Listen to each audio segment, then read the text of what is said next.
Good morning. What's going on? How are we doing? Let's get this going over here. Excellent, excellent. All right. I guess we're going to keep playing the Beastmaster some. Still no deep dives, at least none that I saw anything about. Do we have any wood? We have a little bit of wood. What time is it in game here? Let's go run around and grab some wood.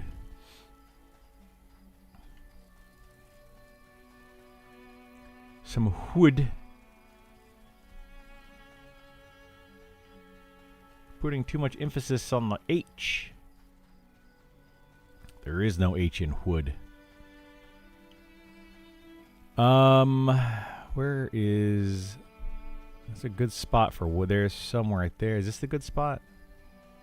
It's a good spot for wood over here somewhere.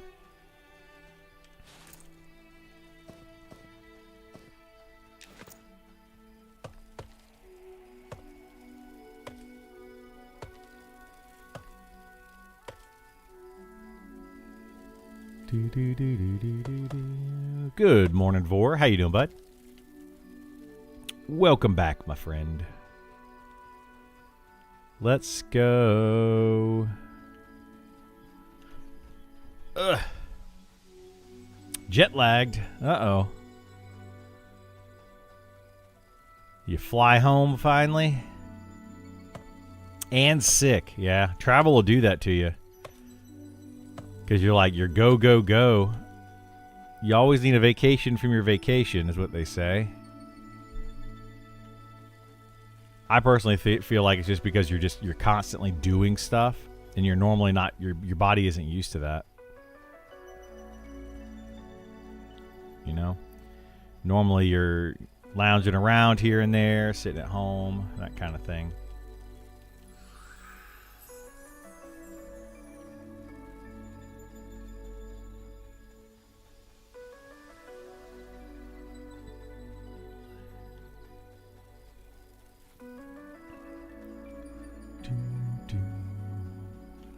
Do do do do do. Do do do do do.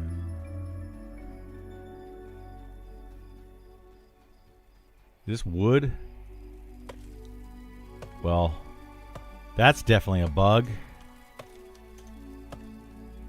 What are we gonna call that? World collision terrain. Environment, art, visuals. Interactable object. That's what it is. Door not opening, door collision. Object has incorrect collision.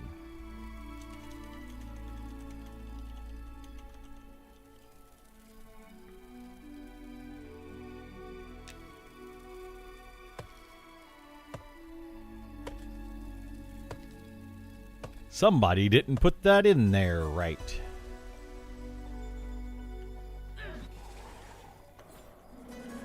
What the heck?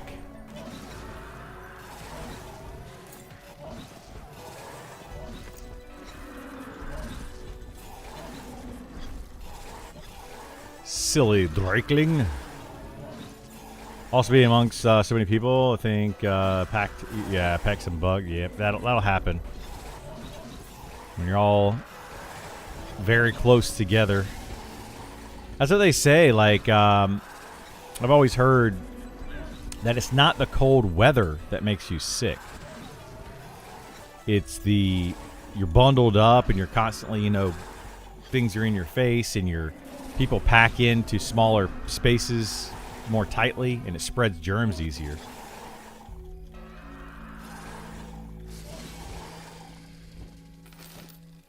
It is not, in fact, the cold weather.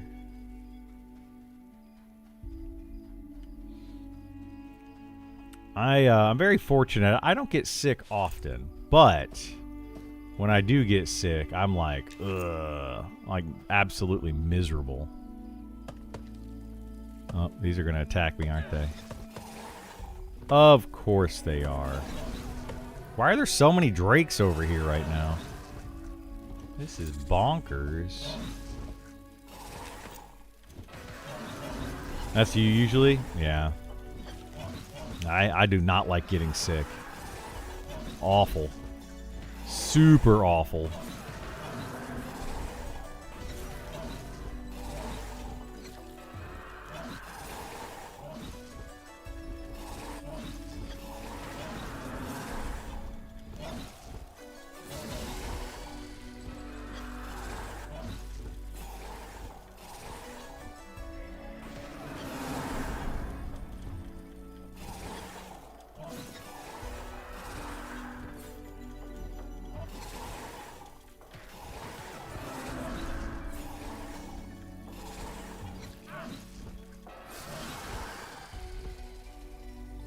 Get your greeting first if possible. There you go.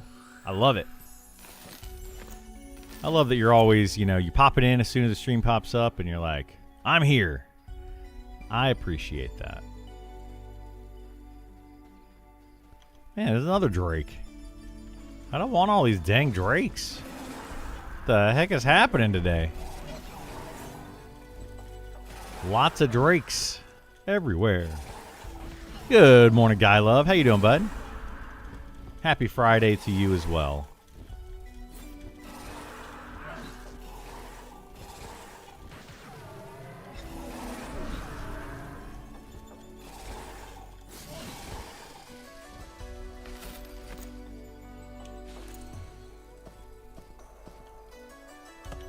Let's see. How much wood do we have? 14 plus the 20.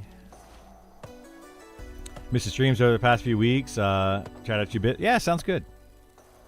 I'll be here. At least for a few hours today.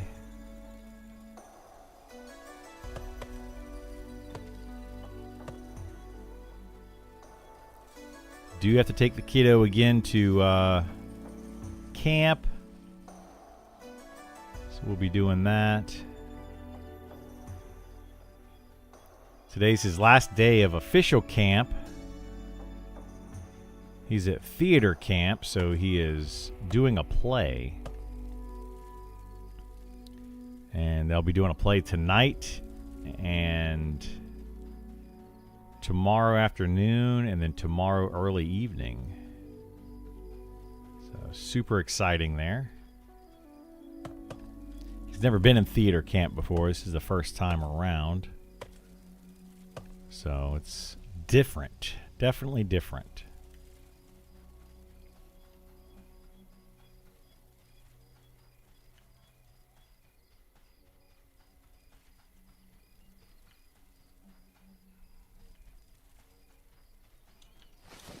Okay, we got 45 wood. Let's do that. Let's get rid of these light stones. I'm not going to use them.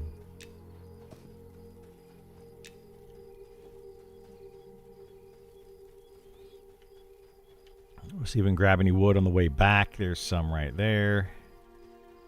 Back over to the old tree. Ye old tree that we were fighting at yesterday.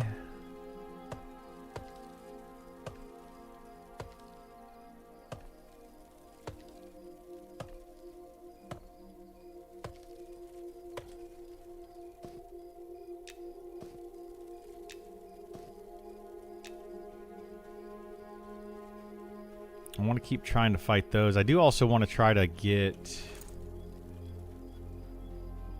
yeah, I want to try to replace that too. I want to try to get some of the...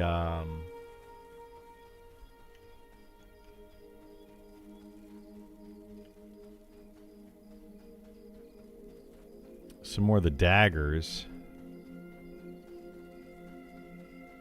off of the poachers. We could turn that in.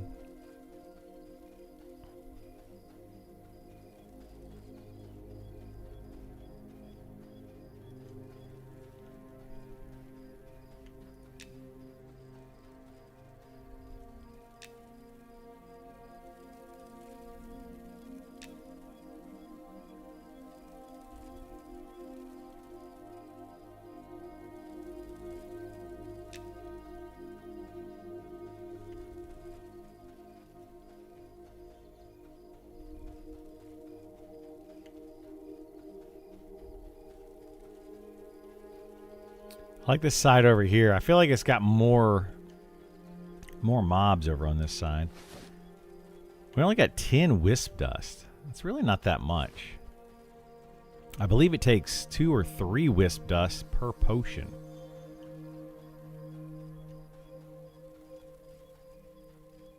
So we're going to sit right over here by this tree and put our campfire right... Actually, we're going to sit right behind the tree with our campfire. So we pull the monster all the way over here. The monster. We're going to passive you. We're going to do this. And I think we're good. How much arrows do I have? Ooh. I'm getting low on arrows. I'll have to make some more.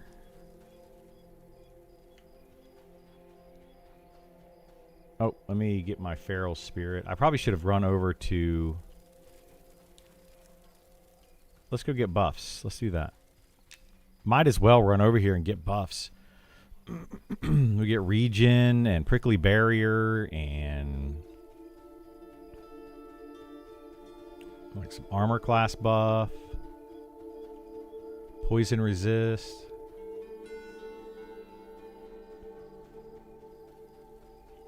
We got wood on the way, too.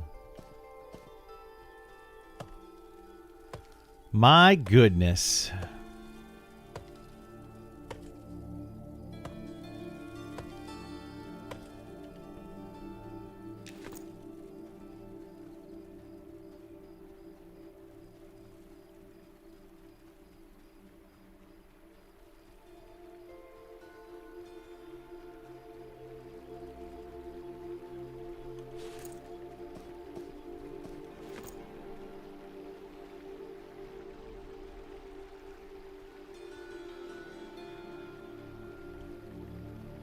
I wonder if they could do like a send pet ability, but like send pet to location ability.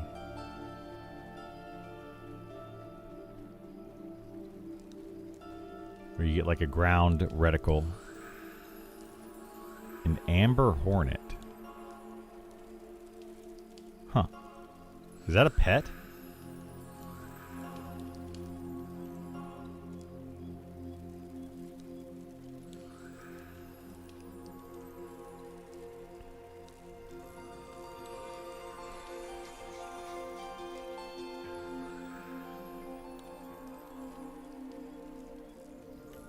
Uh-oh. That one didn't go off.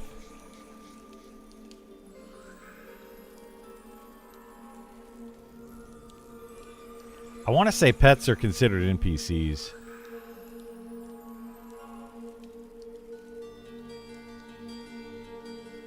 You guys have different buffs over here? Or are you guys the same buffs? Alright. And I think that's why they get buffed, is because they're considered NPCs.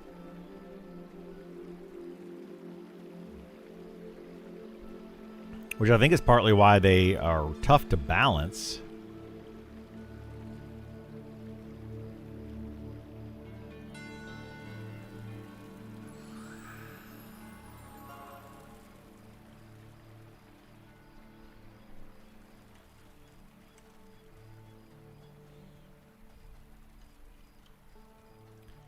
Well, let's go over this way. Get over here to the tree. Ye old tree.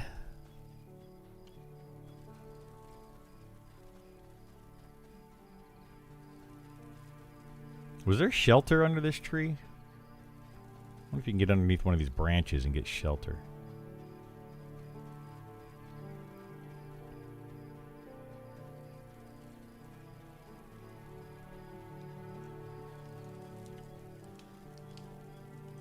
You stay there. Yep, sheltered. Perfect. Look at that. We are just nailing it today.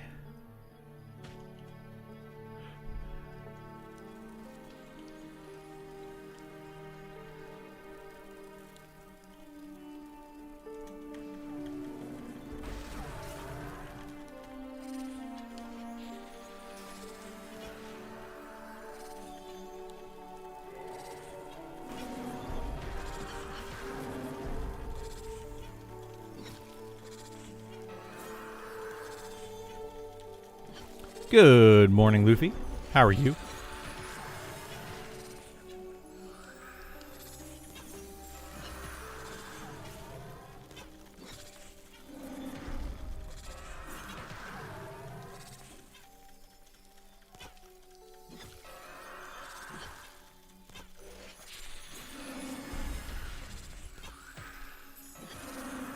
Need coffee, but all good? I feel you there. I'm trying to avoid caffeine, but every once in a while I have some, and then I'm like, I need more of it. More caffeine.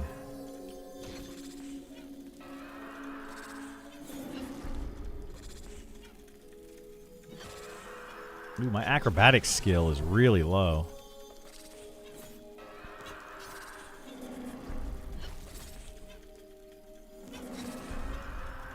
That is not good.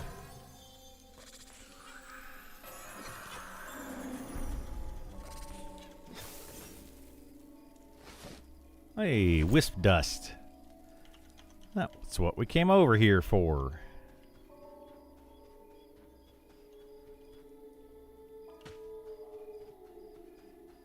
Well, by golly.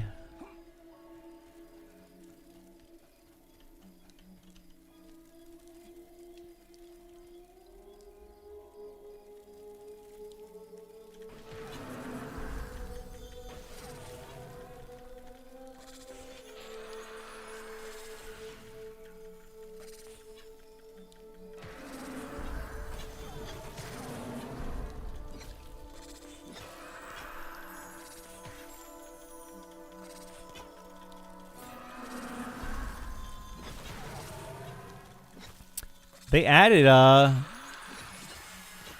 new graphic there, I think. Maybe. For the health bars on the pet, when he takes damage, the way that it kind of removes the damage, makes like a dark blue.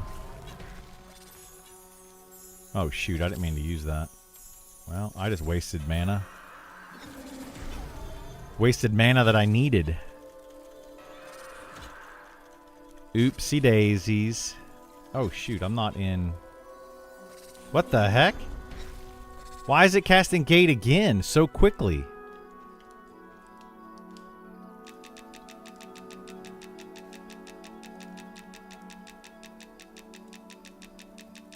You guys see that? That was weird.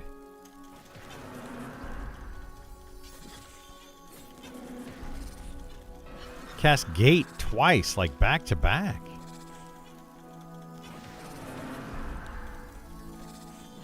I interrupted it with Kick.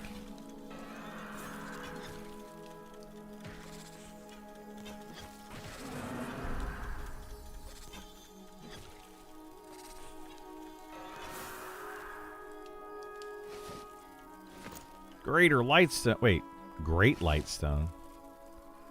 Wait, so there's a Lightstone, a Great Lightstone, and a Greater Lightstone?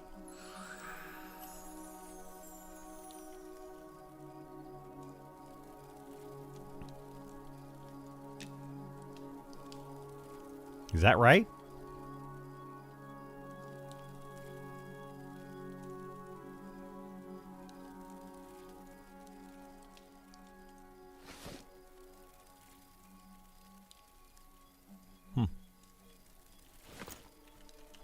I don't think I've ever noticed that before. Interesting. Very, very interesting.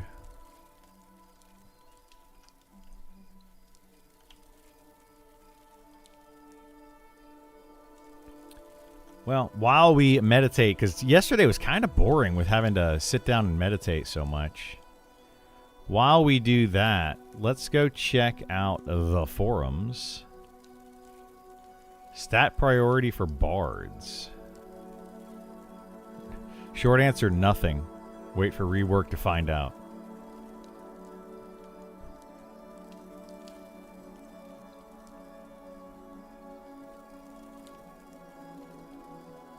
Why was I tagged in this?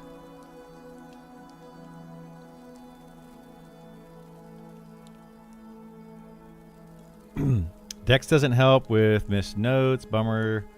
The high-level gems are Charisma Dex or Charisma Intelligence.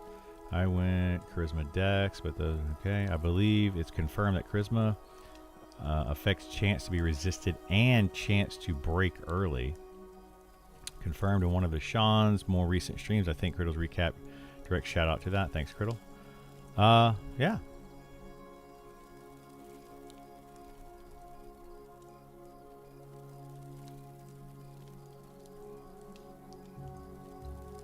I will respond to that.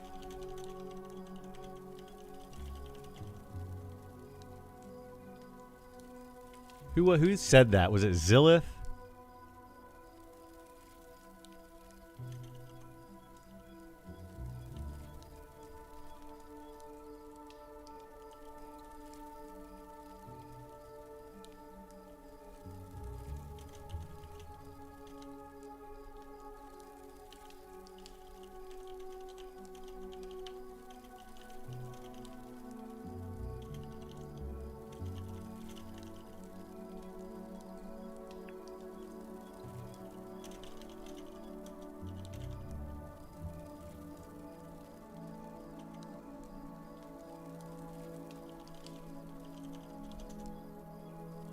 Cool. All right. I wanted to look at the... Yeah, what's the purpose static feel? How people are feeling about this? I feel like the class is really underwhelming without flurry. Yeah, I found the...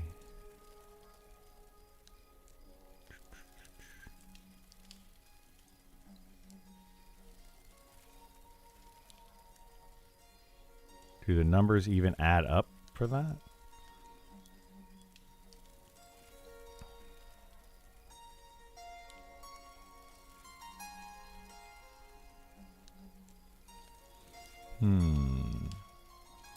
Let's see. Beastmaster. That's what I wanted to look at. Beastmaster as a solo class. I'm just wondering how the deep dive is done. Not complete. Just done. Regardless of how does it feel as a soloable class? What tips would you give to someone who is thinking of trying them? Please only those who have real insight to soloing them since the deep dive. Works great. And I'll let them know in a second. We're going to pull a mob first. Oh, these are coming too close together. They're coming right for us. My goodness gracious. I mean, I love having all these mobs over here, but geez Louise. Do you guys really need to congregate so much right here? This is bananas.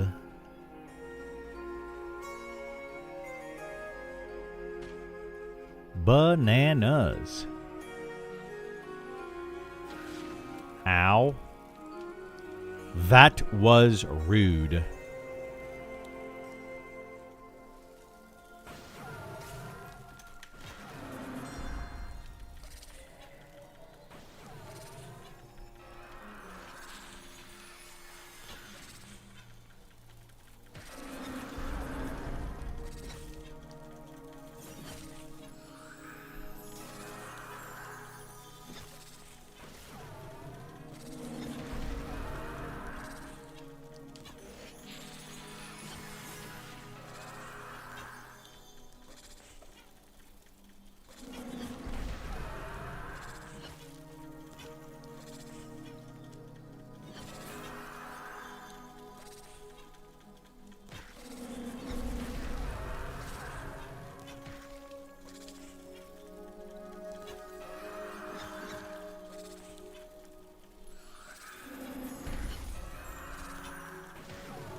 Jingle bell, jingle bell, jingle bell rocks.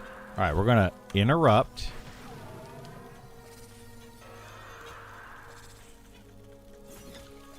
Okay. Yeah, see, this one didn't cast it immediately again. That was really weird that that one casted immediately after. Like, very strange.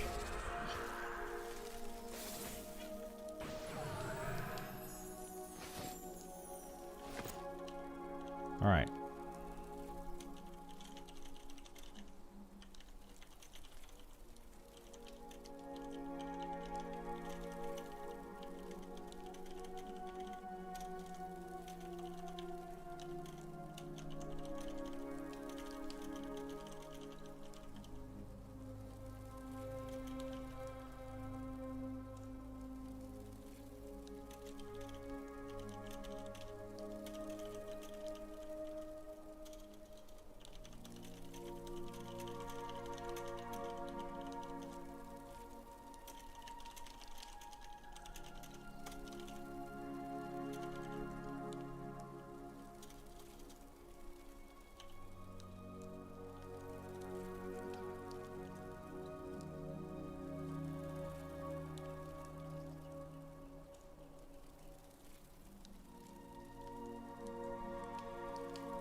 Pet food. Not sure if you can. How can you craft pet rations? I don't know if you can.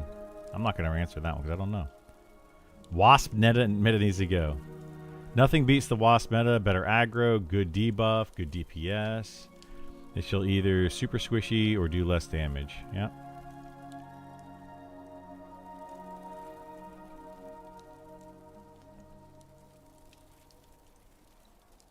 I mean, they're not wrong. Honestly, there's only 2 pets. Wasp for the debuff or Crocs for the DPS. 10-second pin for amazing aggro. Everything else is complete trash. Spider on a 30-second cooldown is often resistible root. Root does not help. Group it all. Yeah. I mean, I agree.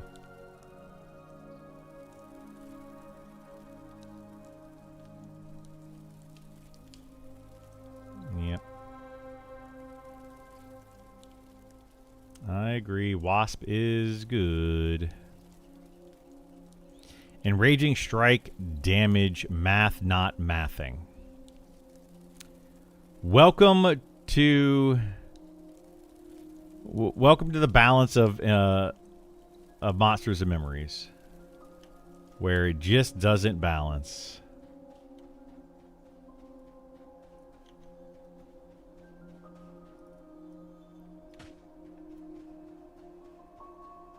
Like they've got to do a really aggressive balancing pass at some point, because the entirety of the game right now is just out of balance. And balance is a bad word for a lot of people, I know, but it is not good.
Be nice if we got a deep dive today.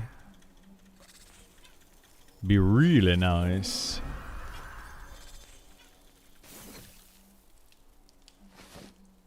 Ooh.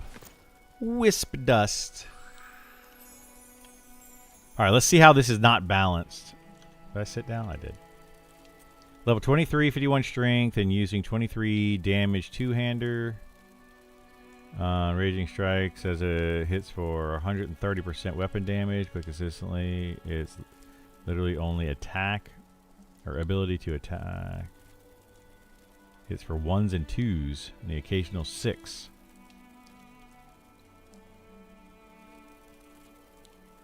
Yeah. Well, like this person is saying, it is weapon damage, weapon ratio damage, not weapon damage.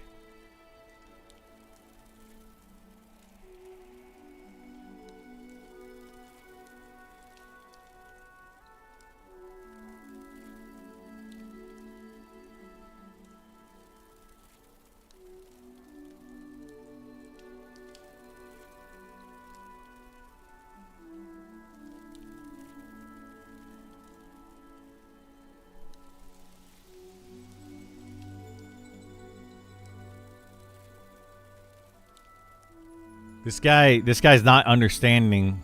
So it's by design that one-handers do more damage than two-handers, and that's not in this scenario. Yes, but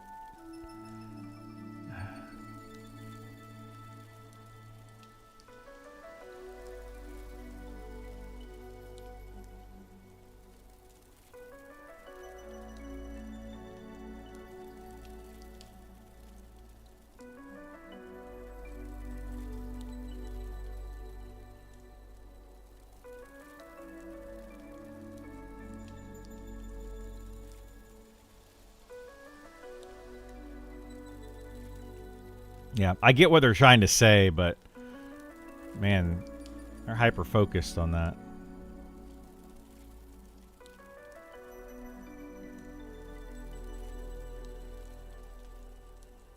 Super hyper focused on that.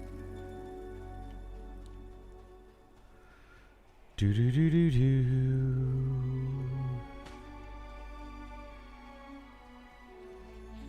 Yeah, I feel like a lot of people in the community, I guess there's a lot of people in life, they get hyper focused on one thing over the main point.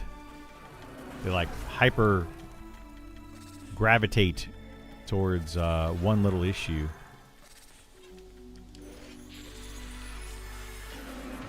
Rather than looking at the actual issue.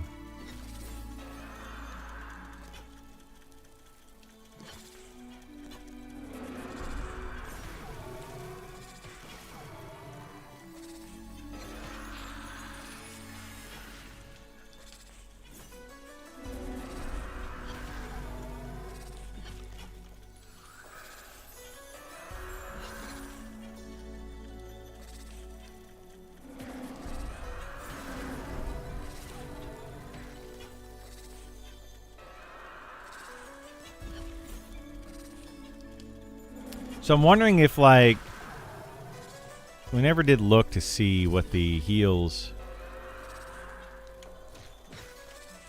if they were, the ratio of these heals were as good, better, worse than like a shaman or druid. They're basically druid heals. They do an upfront heal and then they do a over 12-second heal.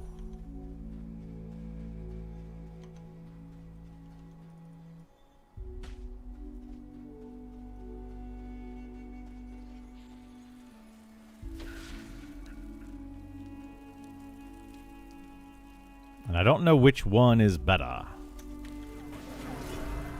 Probably look at that. A bite snake. I hope it doesn't bite me.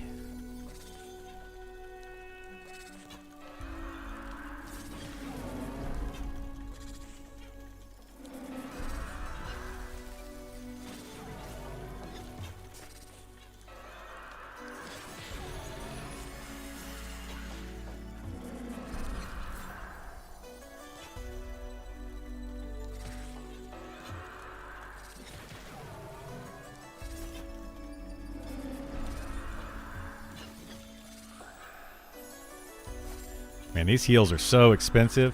That's why I want to get the bracers from the poachers. That's 7 extra wisdom. Each bracer would be huge.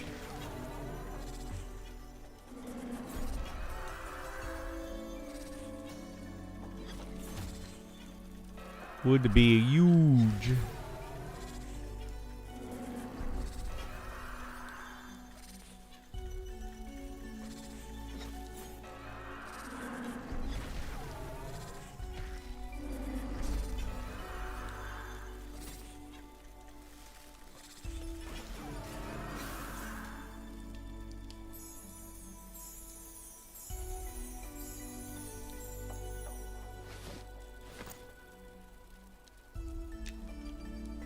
Alright, what else can we read here? Do all pets absorb damage? What? Fire beetle bites absorb 4. The defense bonus from Guardian Spirit shows this way. Okay.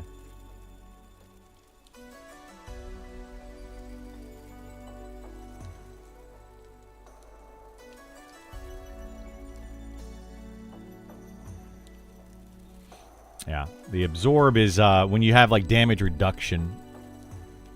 That's what that is. Dwarf Beastmaster. You getting a Dwarf Beastmaster by release? Nope.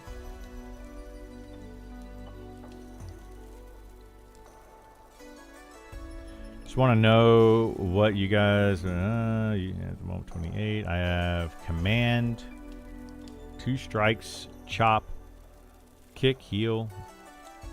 Heal pet, buff pet, invigorate pet, howl.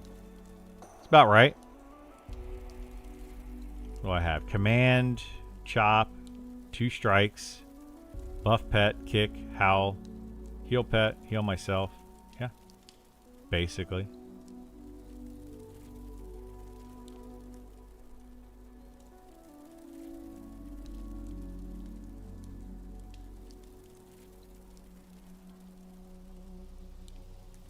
I'm prioritizing strength, then agility, then dex and stamina in that order. Seem to be good for damage mitigation.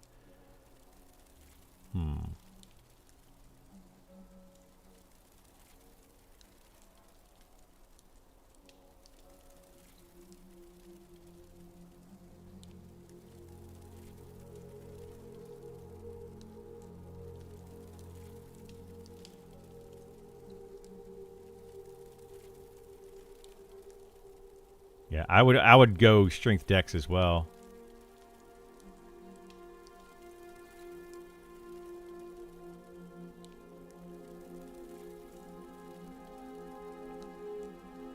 I would do that as well. Beastmaster pets need catch-up XP. What? Even XPing an upper salmon, this wasp pet that starts at level 15 is leveling way too slow if there aren't... Oh, okay, I see what they're saying. Yeah, they probably should... They should do something with that, but...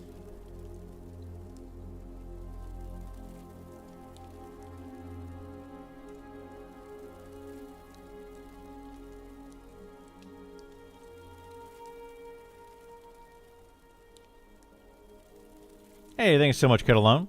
How you doing, bud?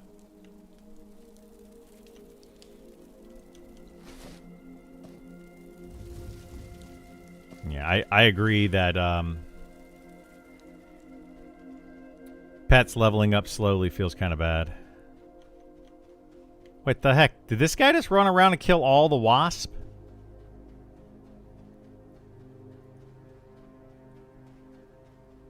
I think somebody ran around the whole dang tree and killed all the wisps. What a little punk. Oh my gosh.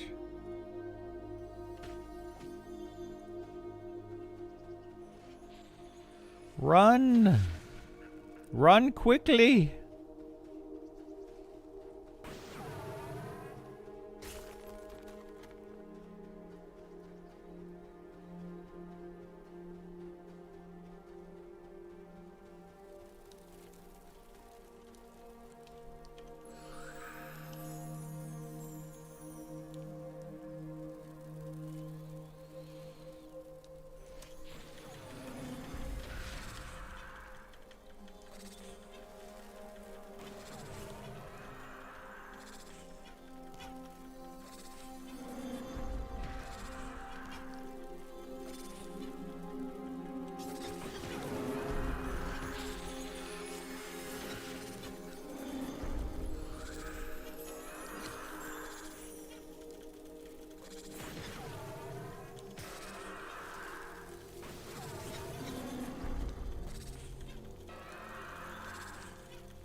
I'm getting so many notifications. I got a new phone yesterday.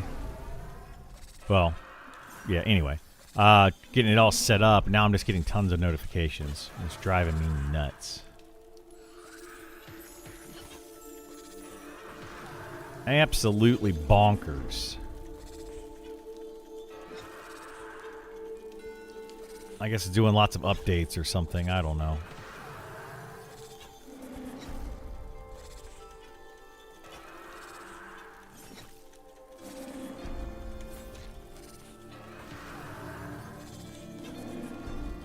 Deep dive today? Maybe. I would love to see a deep dive. What's up, Caliber? How you doing, bud? I got an iPhone 17, Luffy.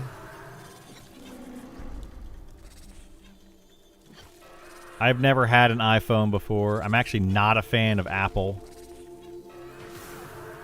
Long story short, my sister has an iPhone and wanted my mom to get an iPhone so that they could use like the tracking, the find my family member and all that kind of stuff. And my mom and I are on the same plan to make it a little bit cheaper. So because she got one, she wanted me to get one so I can help explain to her how to use an iPhone, and I've never owned one. So, yeah. Use AI to make this, blah, blah, blah, yeah.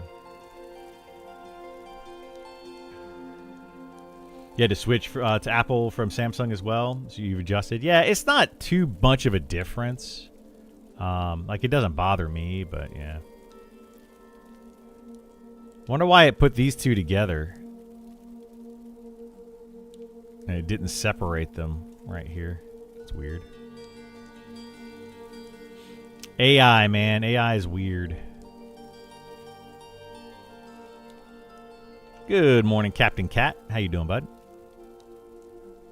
Need some advice. I'm looking for a new one-handed weapon to replace.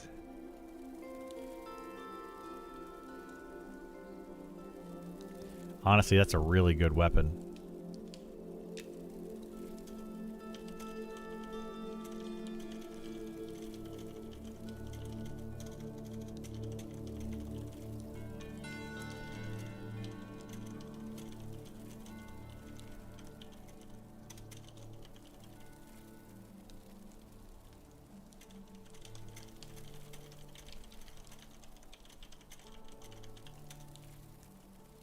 Doing good. How about you? I'm doing okay today. Not too bad. Not too bad. Let's send our pet over on that while we go pull another mob. I don't want that aggressive bear coming to be aggressive towards me.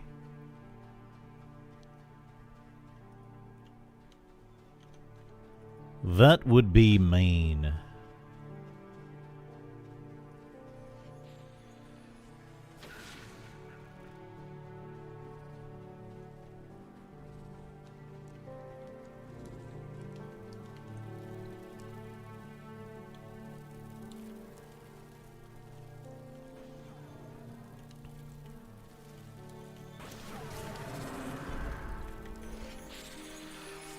Does getting a pet to sit increase their health regen? Yes. Yes, it does.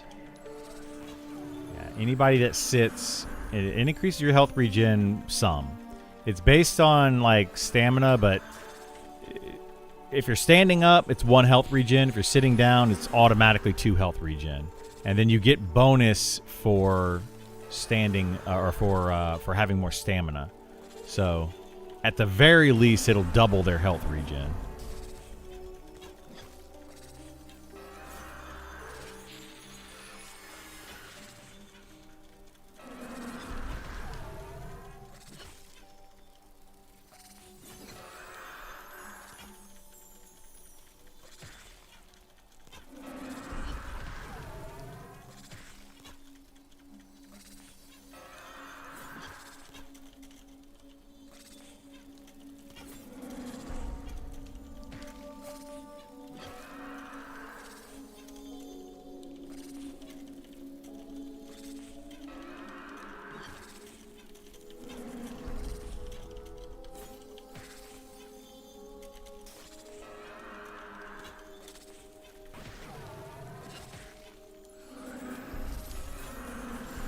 This game needs to release. I'm dying to play. Yeah, I feel you there. I wish it would release too, but it needs a lot of work before it releases. Oh shoot. It definitely needs a lot of work. If they were to release it right now, it'd be bad. I mean, it would be a good game people would play, but it would be bad. It wouldn't survive very long. I feel like people would play it for like a month, maybe 2, and then it would have a huge drop off. I want this game to be one of those games that people play for a long time. But will that happen? Who knows? Who knows? Call companion just a follow button?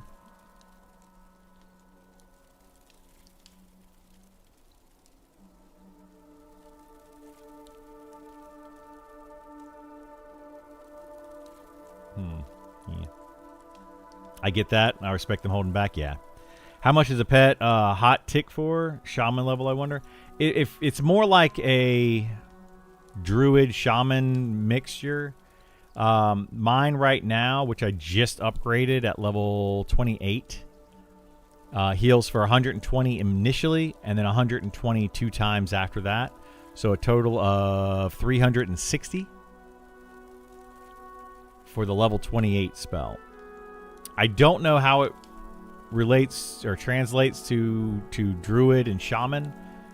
They're probably very similar, but I'm kind of curious about the ratio, the mana to health ratio. It's 360 health for 155 mana. So basically 2 to 1 ratio. Well, more than that actually. 2.5 to 1, something like that. Leveling pet feels bad. When your 10 plus levels higher than your pet. Yeah.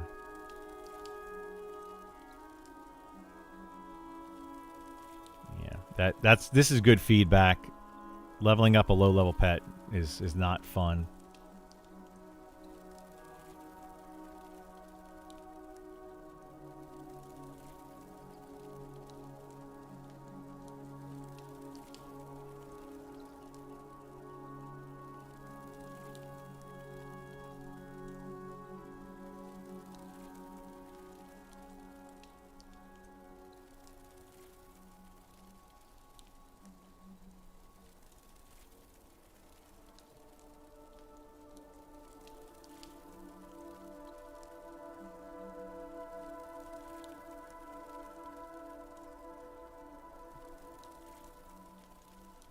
Yeah, I wish you could do more pet swapping. I think that is one thing that would be really nice. Yeah, more pet swapping would be great.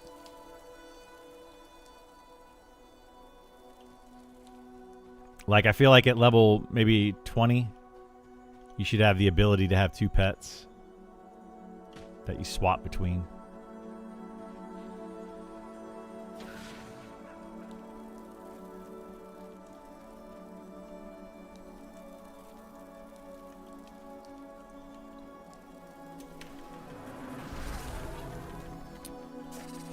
Feels like they need a little more time for EA. Yeah, class deep dives and a little more balancing, fixing up some things like class quest rewards, miscellaneous bugs, zoning. Yeah, there's so much that needs to be done. Like, I mean, I'm not trying to be the bearer of bad news here, but I feel like the devs, I think they know that they have a lot to do. I don't think they realize how much they really have to do sometimes. Like, Sean's talked about it a few times. He's like, yeah, I know there's a lot to get done or whatever, but he's confident that they can get it done by October 1st. And I'm like, I'm not confident, unfortunately, that they're going to get all the deep dives in, so all the class updates in, and balanced by early access, let alone all the other things that need to be fixed and changed and tweaked. Itemization still needs to be updated. The in-game content, like more in-game content, more content in general. Then you have the bugs, like the zoning bugs, falling through the falling through the world bugs. You know, all that kind of stuff. There's just a lot that needs to be done. A crazy amount.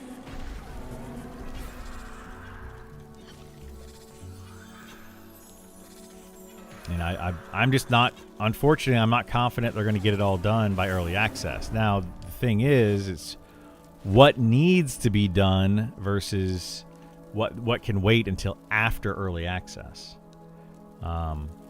You know, some of the bug fixes, sure, they could fix that after early access. Some of the balancing can happen, but most of it needs to happen before that. But yeah, it's just there's a lot. There's just a lot. I would delay for another 6 months or even a year, but have an open beta and new server for those willing to restart. I don't know, man. I don't know. They're kind of in a situation now. If they push it back again, it would be beneficial to them to get the game in a better state, but it would be detrimental to them because so many people are looking forward to playing the game, and they need money. I mean, I get that they have pushed for 5 years building this game for absolutely no money, but eventually, you know, people are going to stop volunteering their time, and they're going to have to start paying people. Taming Rotmuzzle. Before I get my hopes up, does anyone know if you can tame Rotmuzzle or the Orc Wolves in Black Tide Bay?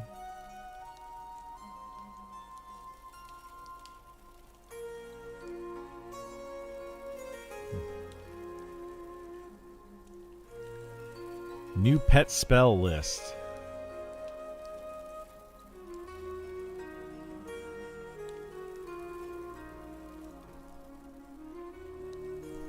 Increase your maximum health by 10%. Okay. Did they already have this for bears?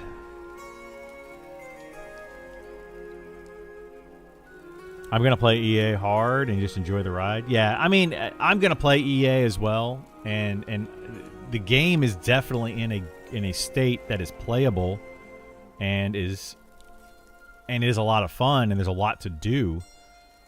But when you give it to the masses are going to tear it apart. That's what's going to happen. People are going to come in, they're going to try the game, they're going to put a lot of time into it, and they're going to be like, this is broken, this is broken, this is broken, this is broken. And they're just going to tell you all the things that are wrong with the game. And ultimately, a lot of people are going to quit, and then they're not going to want to come back. If the game is broken enough. So definitely need to have some of that fixed. All right. These are starting to get older here. 8 days ago, 9 days ago, etc. Most pushed back to Christmas. Project Quorum is dropping POP October 1st, and a lot of people are going to be on that. At least a couple months, then drop. Yeah, there will be quite a few people, but I mean, I know I'm not planning on playing Project Quorum.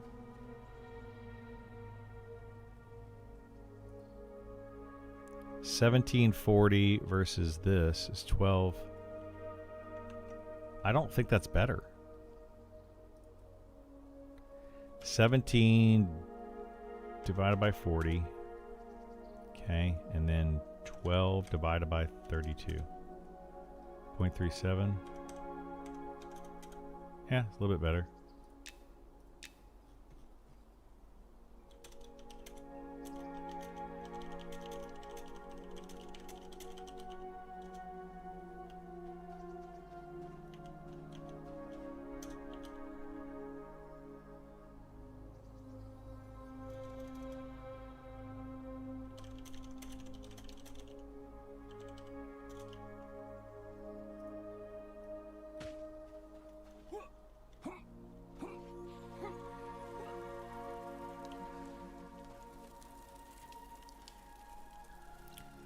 Where's Red Paw located? I don't know exactly where Red Paw is located, but it's in this zone. I know that much. I want to say it's over near the treehouse, but I don't know the exact location.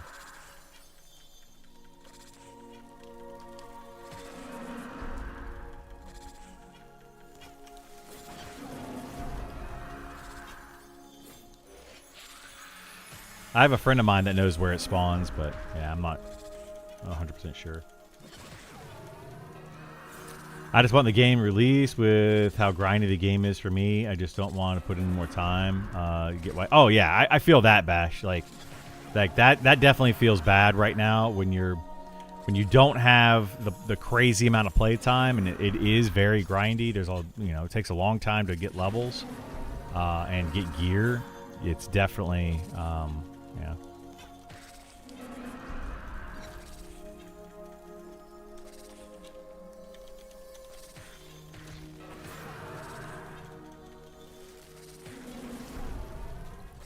They could never push that far. They need to bring money. Yeah, they definitely need to bring money. There's Gate again. Golly, dude. It's so weird. Sometimes these gate super fast. And sometimes not at all. Why is there a will-o-wisp behind me? That's weird. It's so strange. Like sometimes they'll gate back to back, and then other times they won't. I wonder if the logic breaks on some of these.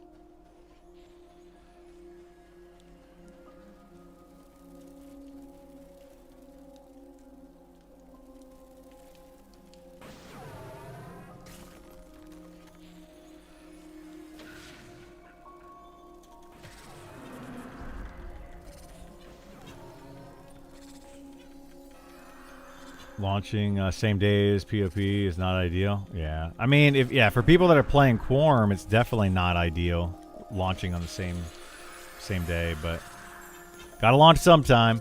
There's always gonna be a conflict, right? Have you tested if Beastmaster Speed Aura stacks with Speed of the Wild? No, I haven't tested it directly. I doubt it does, but I have not tested it directly.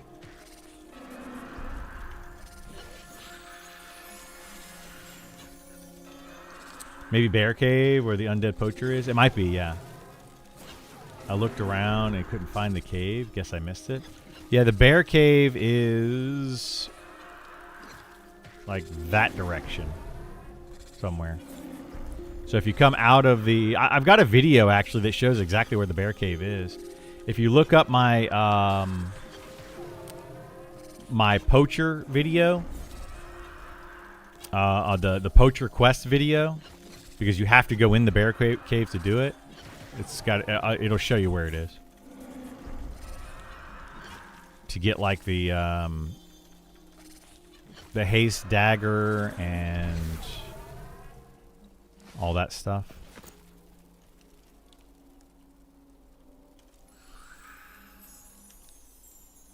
Yeah, because you have to go in that Bear Cave to turn in the quest. Also feels bad to play class. They might entirely transform. Yeah, that's the worst part to me. Fidrick, is if they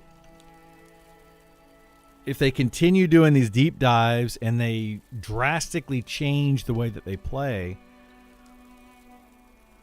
people are going to start a class in early access and then possibly have it drastically change after putting in hundreds of hours into it.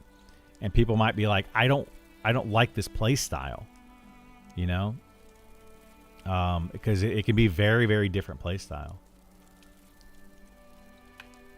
And that's definitely a bummer. It's going to be a big problem.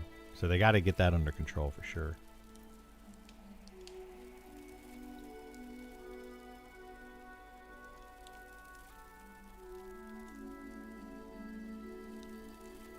Feels like you're wasting your time? Yeah.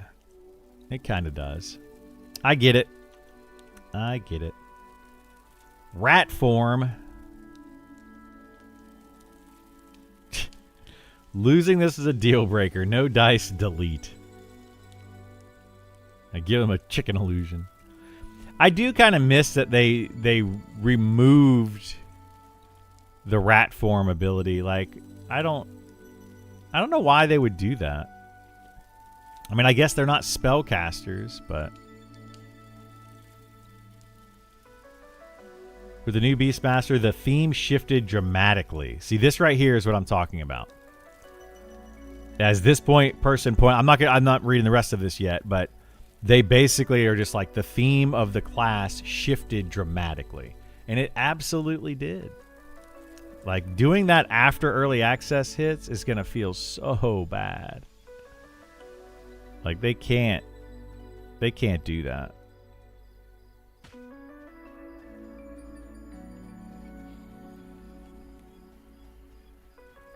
Rat Boys Rise Up, yeah. Rat form seems much more like a necromancer spell. Yeah. Like, I think necromancer's having like a plague of rats spell where they have a bunch of rats that spawn, you know, and go and attack a monster. It does seem like a necromancer spell for sure.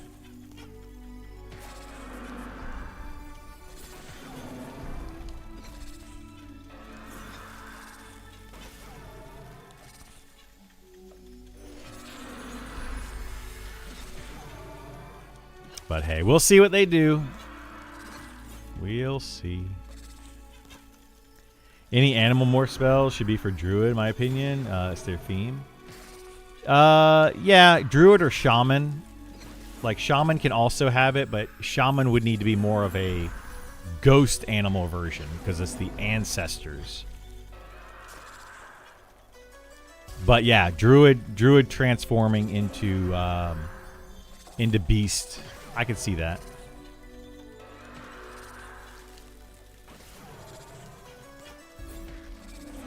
Like a Druid transforming into some sort of like shark to have faster swimming. Into a wolf for faster movement. You know, into a bear for more maybe stamina. I could see all that.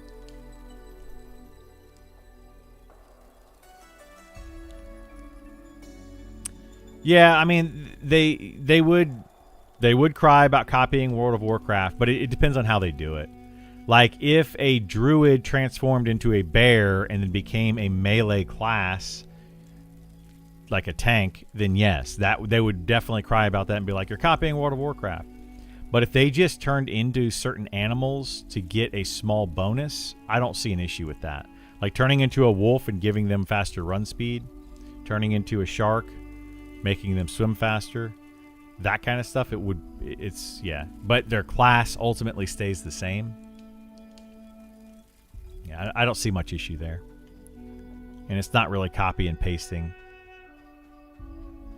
what World of Warcraft did. Yeah, like flavor stuff, exactly. Yeah, just some flavor.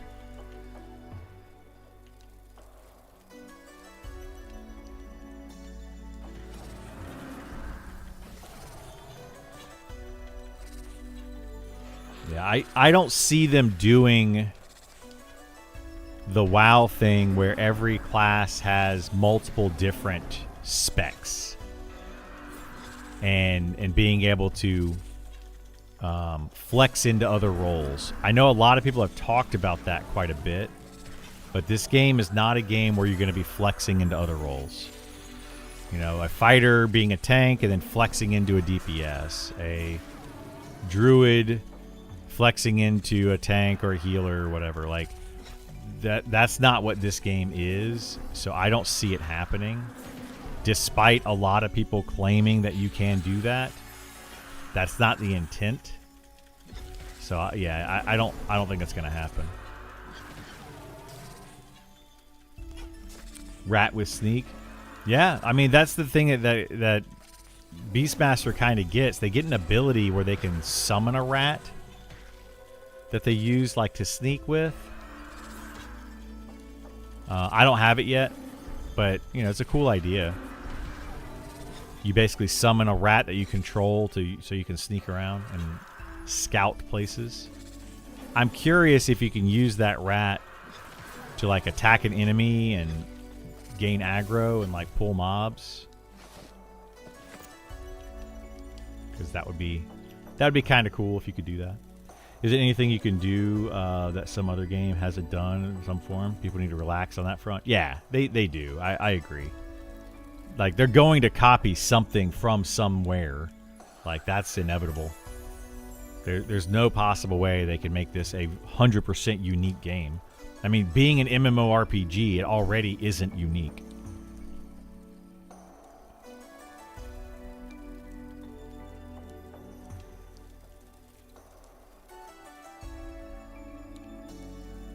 Okay, this one right here, yeah, that's just more of a preference. Lack of swarms took away from the beast theme. The new abilities add almost nothing to the beast theme. Well, yeah, nobody's going to be a fan of this. I mean, that's just going to feel bad. Taking away all the shaman spells, that's going to feel bad. Going to do a giveaway today when you get to around 60 viewers. I don't know. We'll see. I haven't decided. Unique skin monster like the Amber Hornet should be available.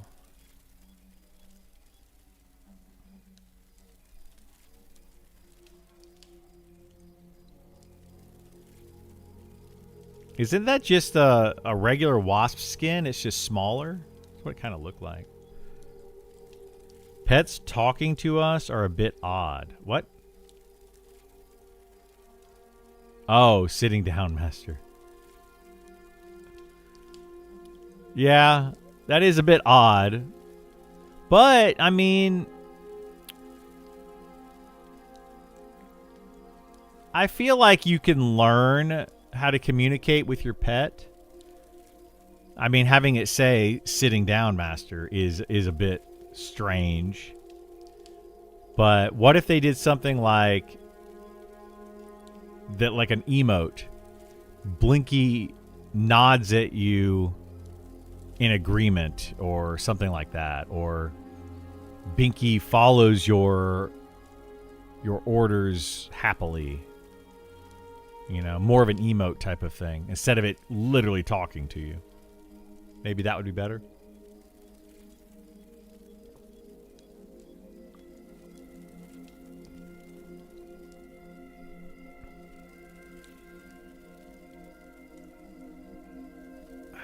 These are from 12 days ago. My goodness.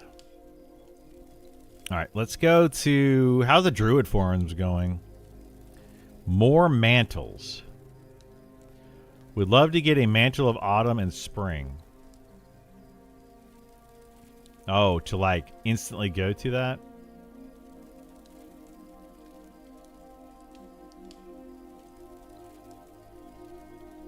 Yep, this is exactly what I was saying right here. Reapplying mantles is annoying when playing in spring or autumn because it puts you into summer or winter. Then you have to spam another spell to get you back to spring or autumn. This is literally the gameplay loop that I was talking about. People are going to be using low-level spells to get back to spring or autumn.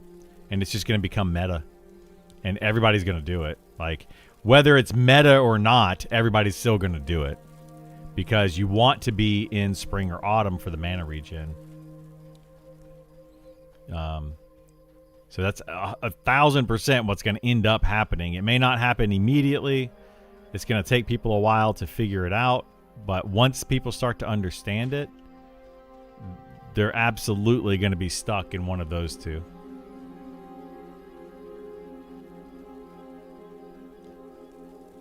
Scrappy hikes his leg in protest. Yeah, stuff like that could be fun. I think that's a good idea.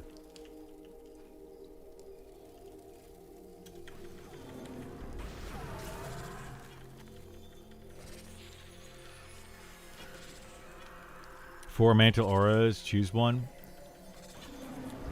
Yeah, I think that would be a better way to go if you're gonna do that whole thing. I don't like the whole rotating of it, but I mean, I'm not planning on playing a druid, so there'll be druids out there that like it. But the thing is, here's the thing, right? If there's one person that likes it and thinks it's amazing and 9 people that hate it, you know, you can't really make a class around that one person. You need to make it fun something that people will enjoy. Otherwise, people will just won't. You'll have one person playing the class. I mean, the druid is so strong, I guess, though, that they can make it a boring, annoying class to play, and people will still play it. Because it's just super strong.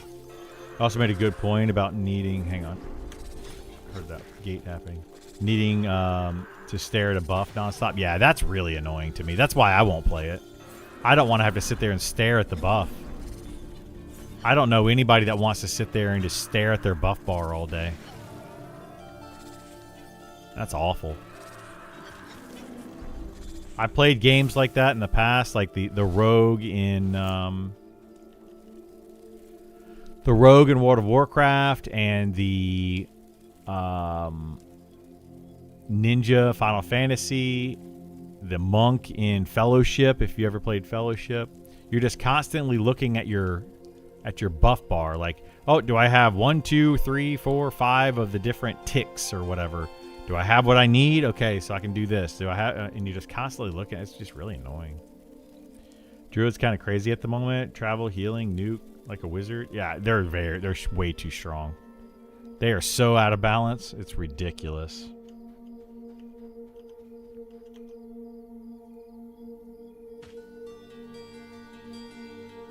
Yeah, wizards and enchanters, man. Well, it's not really enchanters. It's just charm. If you take away charm, enchanters are not overpowered. They're good at what they do, but they're not overpowered. But yeah, druids, man, I don't understand why they gave them such strong nukes. And the thing is, they did it at the same time that they took away the wizard nukes. Like, what? That makes no sense.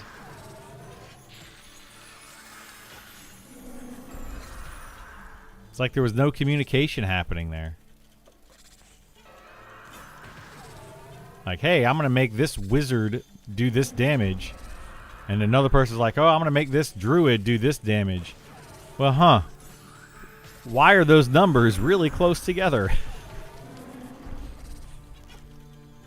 I don't know. I just think there needs to be a lot more communication. That's where project managers come in.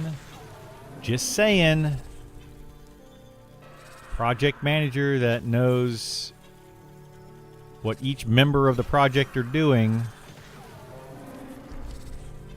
definitely helps out.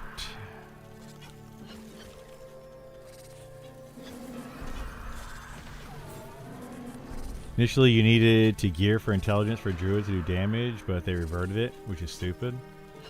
Yeah, now you just need the wisdom. That's part of the problem. You know, you're absolutely right. I'm about to. My pet is gonna die. What the heck, dude?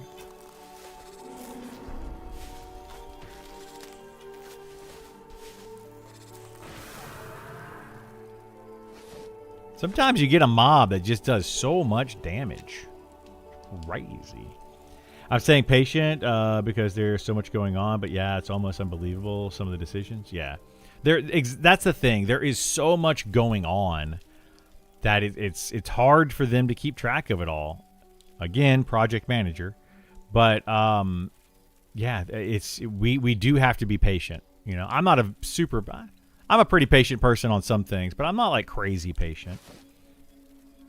So I get it. Let's go ahead and fill that up. That means we've done this twice. Let's go get our pet buffs. Yeah, he doesn't have Speed of the Wild anymore, which means his buffs are gone. So let's go get him some buffs. Yeah, haven't played in a bit. What classes are changed now? We have Archer, Spellblade, Druid, Wizard, Beastmaster, Rogue. Those are the deep dives so far. So 1/3 of the classes have had their deep dive. We got 2/3 to go.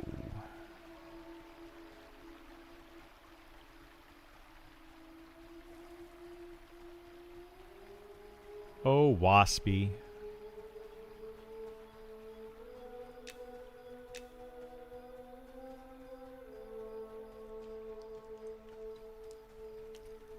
Get your buffs, Waspy.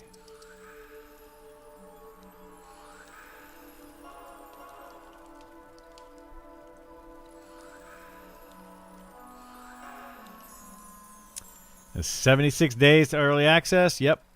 76 days, and we only have 2/3 of the class's deep dives done. Feels bad. See, minor regeneration.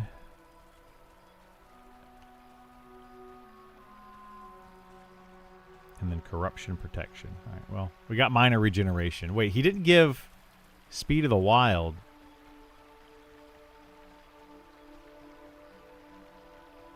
So I guess Speed of the Wild did not... Huh. I didn't get Thorns either. Imagine they won't change some classes much in order to get them all done in time. Yeah, so they did say that they will only... they will be doing the more challenging, the classes that are changing the most. They're going to do those first.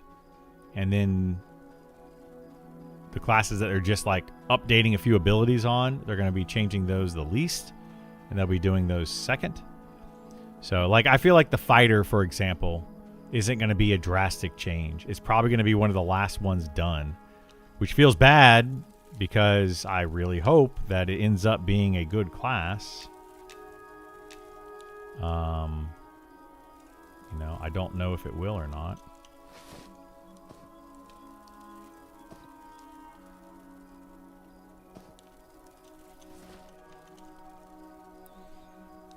So, yeah. Fighter would be an easy one to fix, though.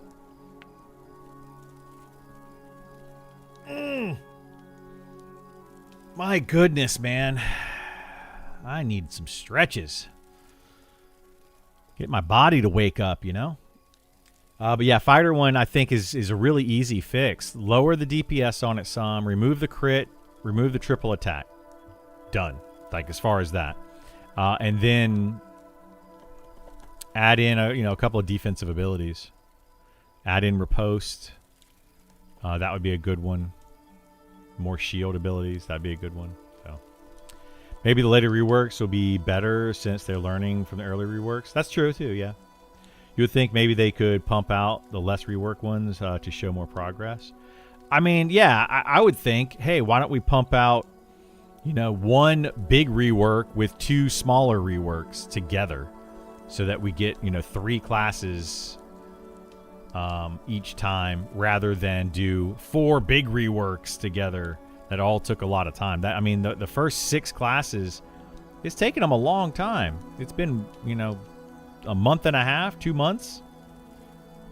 They don't have time to spend that much time on it. So I don't know. I don't know what their plan is. All I can do, and what all of us can do, is give them feedback and wait patiently, I guess.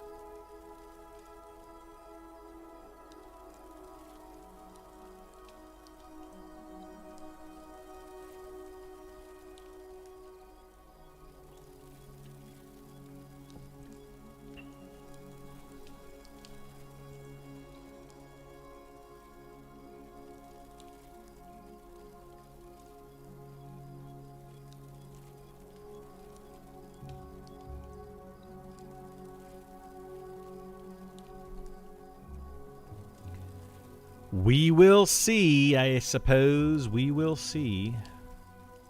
Spread the wealth. What is this?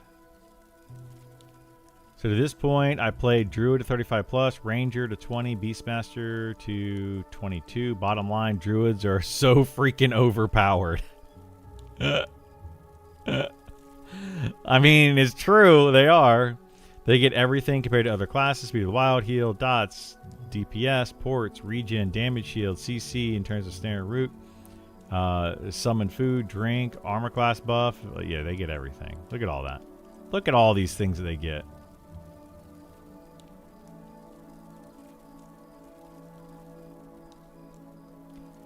Couldn't this be said about any main caster? Shaman and Chan. Yeah, the Shaman gets a lot as well, and Enchanter gets a lot as well.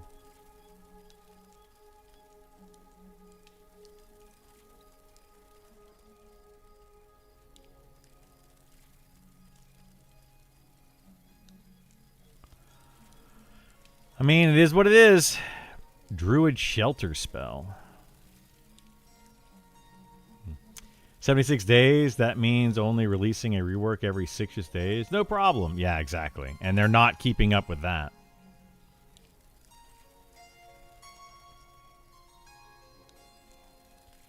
I don't totally disagree, but some of that stuff is fluff and other yeah, some of that stuff is, but the point is that they have all of these things, and they do a lot of them really well.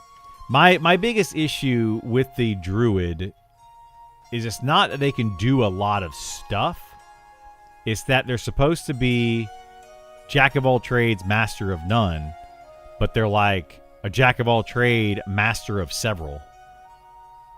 Like they're just as good at DPS as a wizard is. They're just as good at healing as the other two healers are. You know, they're not lacking in any sense. You know, for all of the versatility and utility that they have, they just don't lack in other places. And that's kind of the whole point of the class, is that, you know, it has the ability to heal and to do damage and to have buffs and to have, like, so it shouldn't be amazing at any of those. But that was also the problem with the EverQuest Druid. So I know I say all the time, let's not compare to EverQuest, but we can learn from the problem of EverQuest Druids. The EverQuest Druid was not a very good healer. It was not a very good DPSer. It could do those things, but it was not as good at them. So what ultimately happened in EverQuest, which is something they're trying to fix in this game or change in this game, is that you basically wanted to have like a warrior, a cleric, a rogue, like, and then an enchanter, and that was like the perfect group. You know, because they had the most DPS, you had the best tank, you had the best healer. Like, you didn't need any of the other classes. So that's where I think that they need to do something in this game to say, hey, we want all the classes to feel unique and all of them feel powerful in their respective area and what it is that they do. And the Druid, unfortunately, just got, like, everything. They're just like, well, we don't want it to feel weak at nukes. We don't want it to feel weak at healing. So we just decided, let's just give it good heals and good nukes. And yeah, that's not going to work out either. I could do with less direct damage on the Druid. Yeah, and I think that's what they should do. Like, the direct damage spells should not be equal to that of a wizard. Period. They just shouldn't. I don't know why that they are even remotely close. It doesn't make sense. I don't want the healers to be all the same-ish. I don't want DPS roughly the same. Yeah, I don't either. I don't want everything to be samesies. So they're going to have to make them feel unique, but make them feel unique and powerful at the same time in specific areas. A wizard should be like the go-to class for burning down a mob quickly. But right now, they're like the go-to class for burning through your mana quickly. That's all they do. They don't really... They can kill a mob faster than anybody else, sure, but it takes them way too much mana to do it.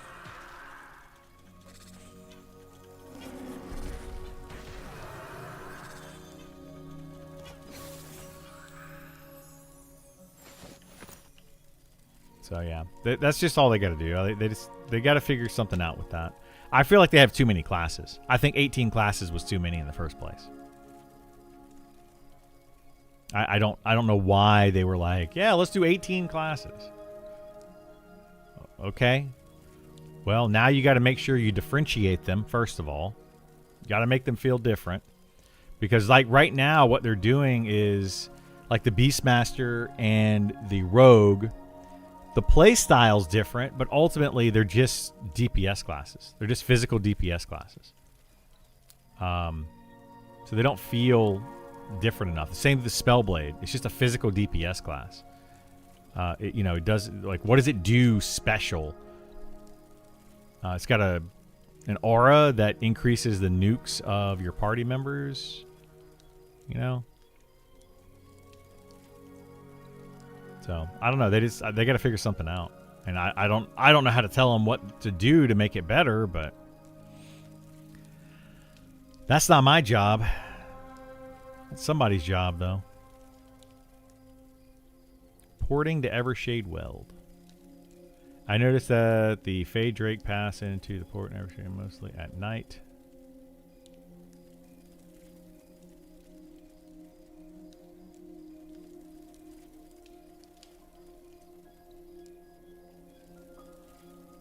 Yeah, they're actually talking about the quest enemy.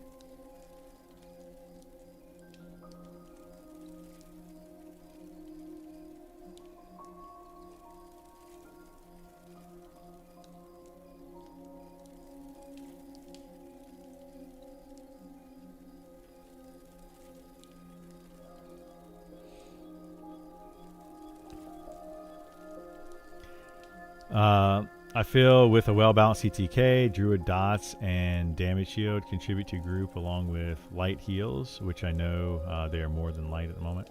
Yeah, their heals, though, that just needs to be balanced. But, yeah, I think that their Dots and Damage Shield is plenty contribution. Like, their direct damage spells and their quad kiting abilities, that should be for when they're solo. But right now, because their mana regen is so high and their heals are so capable, they're able to keep a party healed and nuke like a wizard at the same time. And it's like, that's what's wrong. That's the problem. Like, you can't have them be able to keep an entire party alive in a group and also contribute the same DPS as a wizard. Like, what's the point of the wizard then? Or what's the point of the cleric in that case? Why would you take anything but a druid or a shaman at the moment in your party? You know?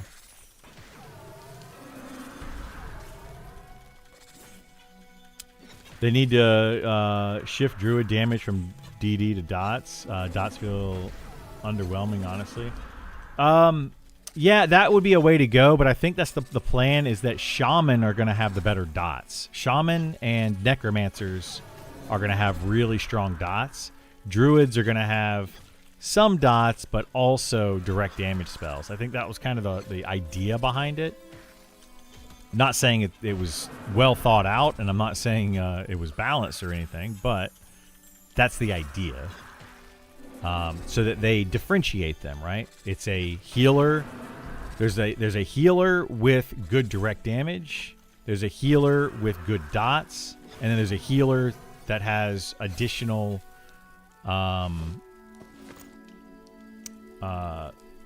ways to prevent damage through their absorption shields or rune shields or whatever you want to call them. And all three healers do things differently.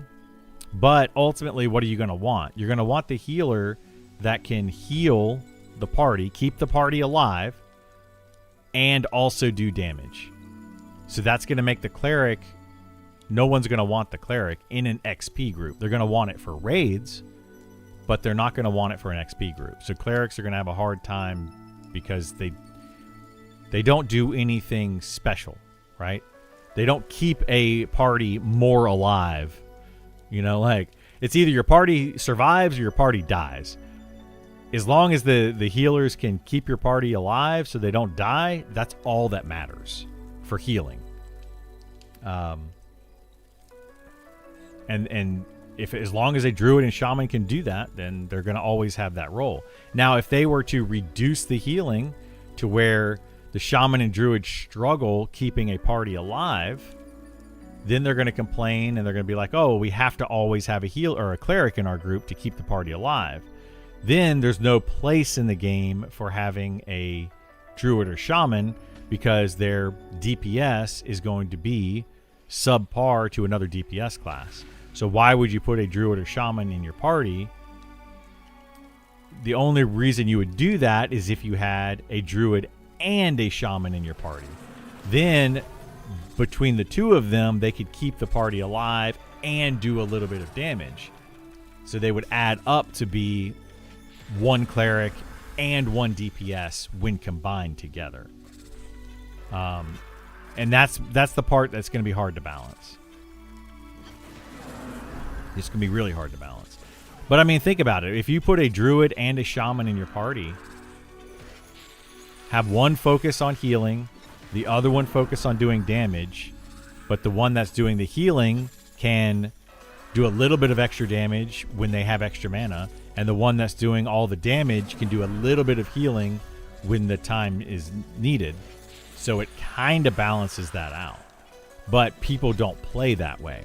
They're basically ultimately going to go for the meta, which is going to be, okay, I'm going to put a cleric in my party, and then I'm going to put a better DPS in my party. Because then you have to have, if you have a druid, like you don't want the situation where, oh, I got a druid in my group, now I have to find a shaman. You know, that feels bad.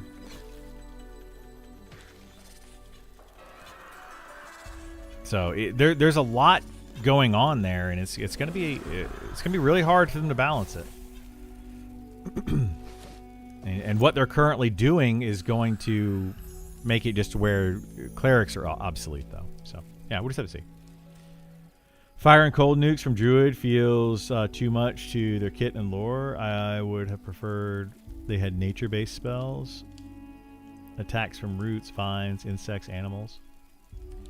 Yeah, like that would be a cool way to do it, right? What if they were to root the enemy, and that a rooted enemy also takes some damage over time from thorns? You know, like they put a thorn patch, or when they snare an enemy as the mob moves with their snare. Like this would be a low-level snare, reduces their movement speed. A higher level snare would give them like movement speed plus a small dot if the mob continues to move. Like as the mob walks, it hurts them, kind of thing. And then, you know, it's yeah, I don't know, you know, how they would balance that either, but that would be kind of a cool idea instead of having direct damage spells that they get. I don't know. I know the damage itself is comparable. Yeah, the damage, the wizard damage and druid damage is very comparable. It's definitely a problem. So no dots, but short duration like wave spells from EQ be better. Maybe, yeah. I guess to give you some context, my druid was 48. Hang on. Get over here. Start attacking this. My druid was 48 when the druid change rolled out, and I did less damage with the wisdom scaling changes plus druid changes with my 2 dots than before, and my DD damage was like 2.5 times. Yeah, so you're saying that, yeah, your dots previously did more damage, and then now they do less damage, and your direct damage previously did less damage, and now it does more damage? I mean, it sounds, yeah, that sounds about right. Yeah, they should probably reduce the damage of druids' direct damage spells significantly, and it's gonna feel bad for druids that are getting used to it. It's going to feel bad, but reduce that and then increase the dot damage, and then at least if they want to be able to do damage, they're gonna have to cast both their direct damage and their dots, but that's gonna cost them mana wise. It's going to be very expensive, and they're not going to be able to maintain that. That would be the route that I would go. Their direct damage and their dots should be more mana efficient. The direct damage should be very less mana efficient. Like, but they can do it, but they shouldn't be mana efficient at all.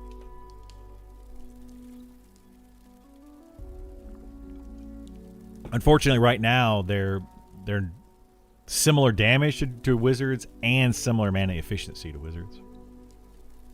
They lowered the base damage of dots and increased the base DD. Yeah. And they need to adjust that a little bit more. Increase the dots a little bit, lower the DD a lot. I'm saying that would be my preference. Right now, dots do too little. Yeah.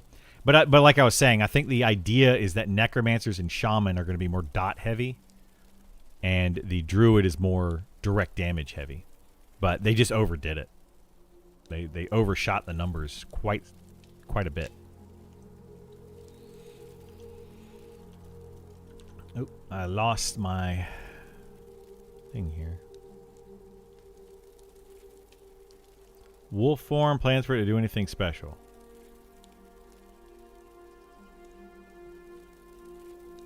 I mean, I guess running faster with Speed of the Wild with the wolf form isn't special enough.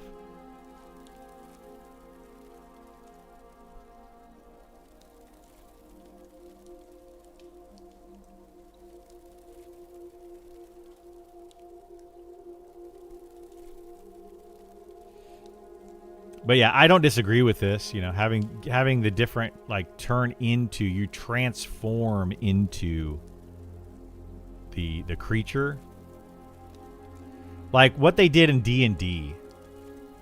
You maintain your mental, so your intelligence, your wisdom. You maintain those stats, but your strength and your dexterity and agility and your physical stats could change to that of a wolf or a bear or whatever. That'd be kind of cool. Be a cool way to go. Like transform lesser bear, and it makes you might get that at level 20, let's say, and it gives you, 30 strength and 50 dex, or I don't know, just something like. Well, I guess it'd be more like 50 strength and like 30 dex and 25 agility. Like it just gives you base stats for your physical form. Could be kind of cool to do that, but it shouldn't really change much else. Like it's not going to just automatically give you these abilities to be able to use, but changing your stats, sure.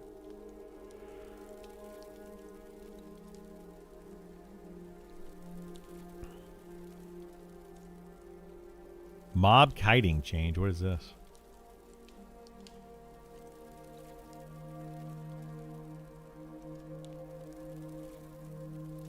How is that immersion breaking? Like having humanoids that now snare you and shoot bows. They don't teleport, they charge, but like I don't understand how that's immersion breaking. I feel like that adds more immersion. Like, oh no, it's a guard. They're just going to run behind me very slowly. They're not going to try to do any other ability. They're like, I can't catch you because you snared me. I don't have a bow or a slingshot or something. I don't have a rock I can throw at you. I'm not going to go hide behind. I'm just going to slowly walk to you the whole time. Like, I feel like that's more immersion breaking if you really want to get into that. Much harder to get away from them. That's the issue, is right there. Like, I get it. It's annoying, but wouldn't even waste my time reading that, dude. Yeah, like they're upset that they can't kite things easily. That's literally all it is. They're just upset they can't kite things. Their power fantasy went away. Say that. I no longer like that I lost my power fantasy of being able to kite mobs. Just say what you mean. Don't try to sugarcoat it and cover it up. You liked being able to solo XP by kiting mobs around with snare. Anyway. What about druids who are glad they aren't forced to be stupid animals? Well, you don't have to, like, if what I was saying, you don't have to be a bear. Like that would just change your physical stats. You know? It would just be like a fluff skill, I feel like. Like, I wouldn't put it in the game, personally. But if I was going to do some sort of transformation, I would make it do that. You know, and that would be like, after we get all the spells and the buffs and the abilities in the game for the different classes, after we do all that, we can add some fluff skills like bear illusion or bear transformation that, you know, changes your stats a little bit. Yeah, it's not a spell that's necessary by any means.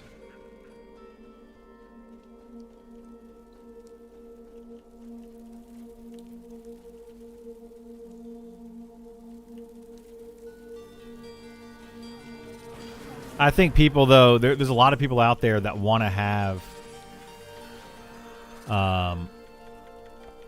they want to have a lot of fun role play type skills, and that's fine. Like having a bunch of fun role play type skills like that to turn into different animals is cool, but ultimately it doesn't really do anything.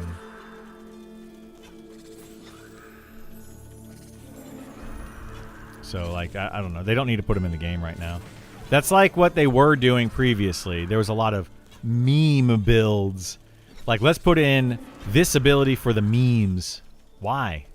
Why are we putting in meme skills? You don't even have the regular skills in the game yet. Let's not put meme skills in. Come on. Like, I never understood that. That whole design philosophy. Not to mention, like, a meme skill is literally a skill they put in to do one thing, but it didn't function that way, so they added it in, or they players turned it into a meme. You know? Like, you don't force memes. That's just silly to force a meme. It no longer becomes a meme.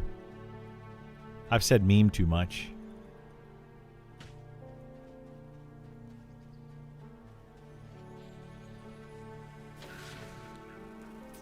Yeah, I don't understand why people think that. Like, you don't go out and create a meme and post it on social media somewhere and you're like, look at the meme that I created. No, like, something else happens that causes it to become a meme.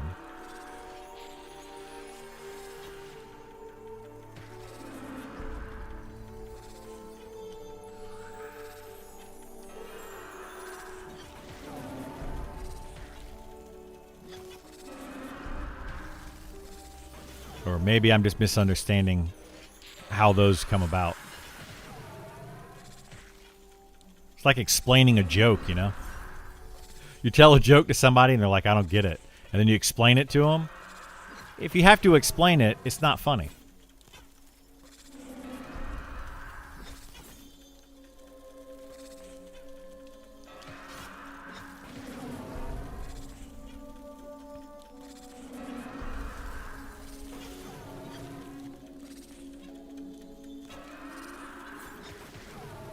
They're going to put you on payroll for Eminem? No. You seem to know everything about the game. I know a lot about it. I've just played it a lot. But no, they are not. Not to my knowledge. I am not getting a job.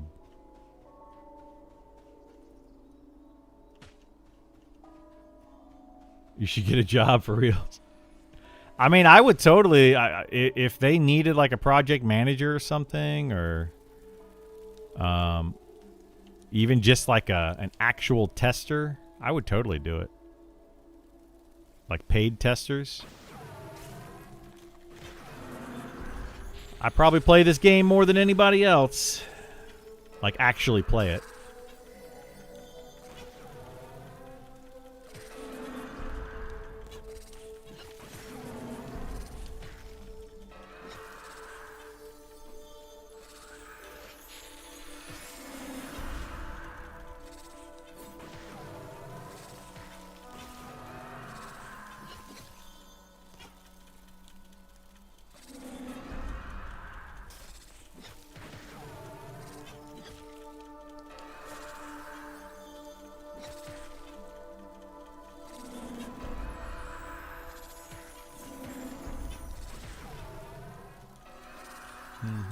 What class would you look for? Play PvP server?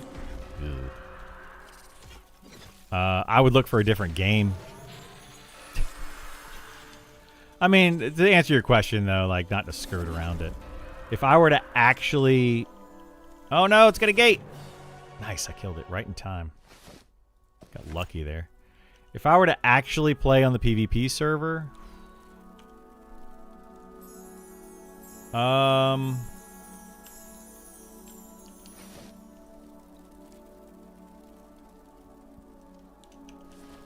I don't know what I would play.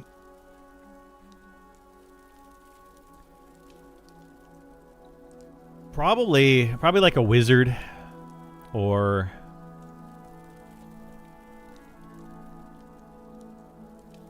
yeah, I don't know. I would not play a fighter, I can tell you that much, which is going to be my main. Fighter would be awful in PvP. Other than charge. But yeah, I'd probably play a wizard. This game PvP, ain't it? No, it is not. I wouldn't play PvP in this game. That's really what it is. Yeah. PvP in this game is just going to be awful. I don't care how much the devs are like, we're going to make it fun and exciting. There's a lot of people that really enjoy PvP. I don't care what they say unless they actually start to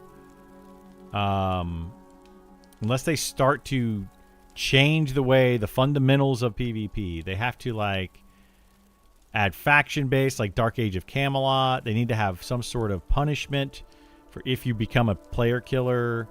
There has to be something along those lines. Some sort of rule set. Otherwise, it's the PvP is going to be...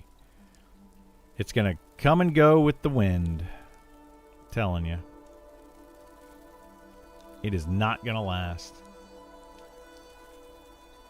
It's a huge waste of time at this point. I don't know why they're even putting in any effort into PvP. Whatsoever. If they're going to do it free-for-all like they have it currently set up. You know? Yeah, it's just a huge waste of time.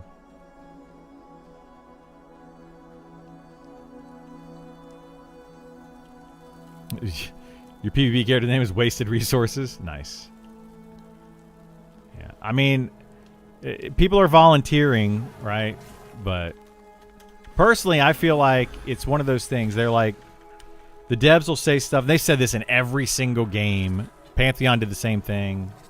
But all these games that try to tack PvP onto their game, they're like, oh, it's just a little flag. We're just, turning it on. We already have the capabilities. It's not wasted resources. That's BS. It's wasted resources.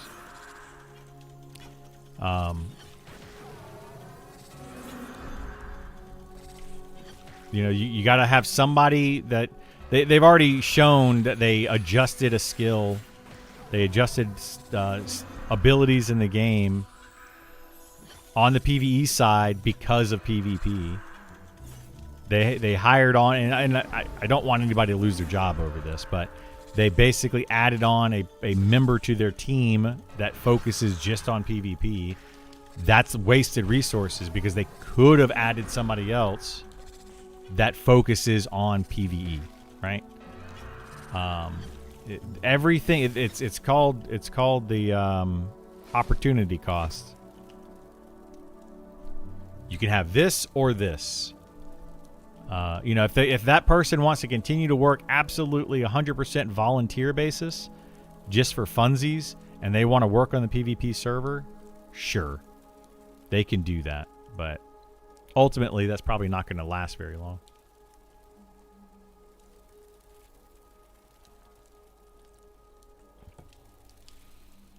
Yeah, and they put people that don't want a PvP on the PvP server, yeah. And say the PvP server is populated and it shows there's interest in PvP. Yeah. I feel like that's one thing where I will disagree with Sean all day. Like and I respect Sean. I respect his opinion. I respect, everything he's doing in this game.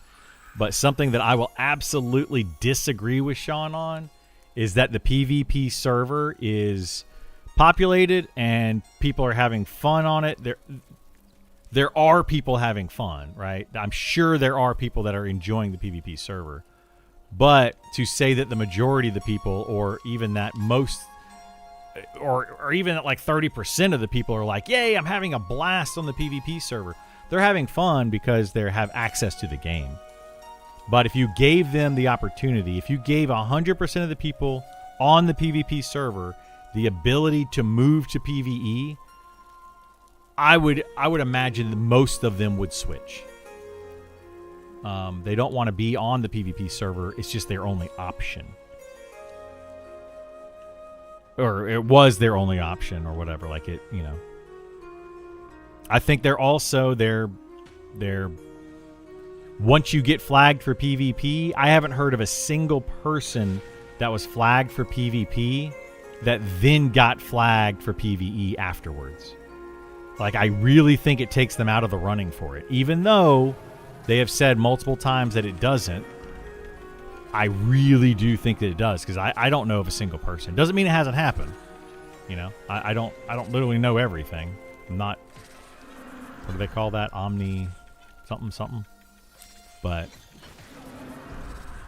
there's a lot of people that have claimed, I got on the PvP server, I would rather be on PvE, am I still eligible, blah, blah, blah, blah, blah. And they never heard anybody go, hey, I finally got into the PvE server after getting PvP. Omnipotent, is that what it's called? I don't know. I thought they brought someone in just for PvP. He volunteered for that purpose. If there was no PvP, he wouldn't exist. I think it still brings someone else. Focus on PvE, though. Yeah. Well, that's it. They did bring in somebody who is a volunteer basis for PvP. So that's not really a loss there. They can always bring somebody else in that was a volunteer basis. You know, if somebody wants to volunteer to make the PvP side better, sure, go for it. But yeah, it's just the whole thing. I just disagree with it. That's all I can say about it. I don't want to drone on about it all day, but I just highly, highly, highly disagree with Sean's take on the PvP server. And I don't think, you know, Sean said multiple times where he's like, yeah, I've talked to people who didn't like the PvP server, then they get over there, and then they're like, no, I like it. I think that those conversations are getting a little bit skewed. That's just my take on it. Like, I don't have access to Monsters of Memories at all. I get access to the PvP server. I'm actually kind of enjoying it. Well, what am I enjoying about it? Am I enjoying the PvP side of it, or I'm just enjoying that I'm able to get in and play the PvE side of it? I personally feel like I'm able to enjoy the PvE side of it. So, yeah, I'm happy that I'm on the PvP server. It's because it's either PvP or nothing. You know? Of course, I'd be happier to be on the PvP server. But I don't think people are like, oh, yeah, I've got to, like, I was griefed yesterday, and I'm having fun having to constantly do this while I'm fighting monsters so that I can make sure that somebody's not sneaking up on me. It's not fun. I don't think any... maybe there might be like 1 in 10 at most. I would say 1 in 100 people that are like, hey, I learned to actually enjoy the PvP side of Monsters and Memories. I don't even think the PvP players have said that. Like the ones that want to PvP. They get over there, they play it for a little while, and they even quit. Eventually, they're just like, yep, server dead, not fun, don't want to play. I don't know. Whatever.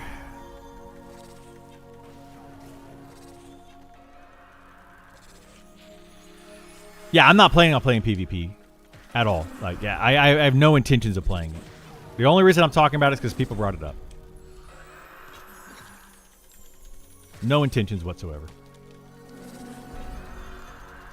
Oh, omnipotent. Omnipotent. Yes, that's the word. That's why I said omnipotent. But omnipotent is the actual word. Yes. I don't know why I read that really weird, but I did. Think PvPs would be a waste of time? Yeah, I do too. Most of the PvP interactions have just been toxic twinks ganking in town, or my group just ganging up and killing people, someone else doing the same. I think the best part about PvP is you can. Yeah. That's the thing, exactly. Like that's what it divulges into eventually, is just people ganking other people and ganging up on them and stuff. That's what it turns into. But we'll see what happens. They want to add PvP to their game. That's their game. Go for it.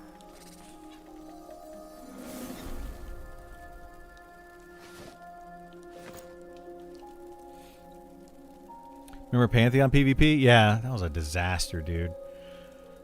That was hilarious. Hey, we're going to add PvP because so many people were wanting it. They added it. It was a really popular server for a week. PvP server, going to be like P99 Red. Crickets. Oh, yeah. It's 100% what's going to be. Prove me wrong. Absolutely prove me wrong. I would love for somebody to come in after early access starts and show me the data on PvP and be like, see, it's super fun. You are completely wrong, Criddle. You're an idiot. And I'll be like, I was wrong. Apparently PvP is fun.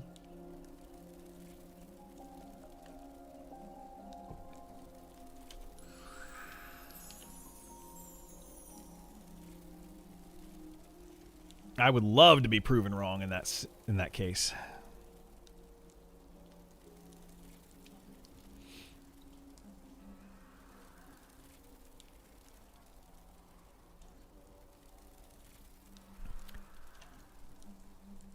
Paxow.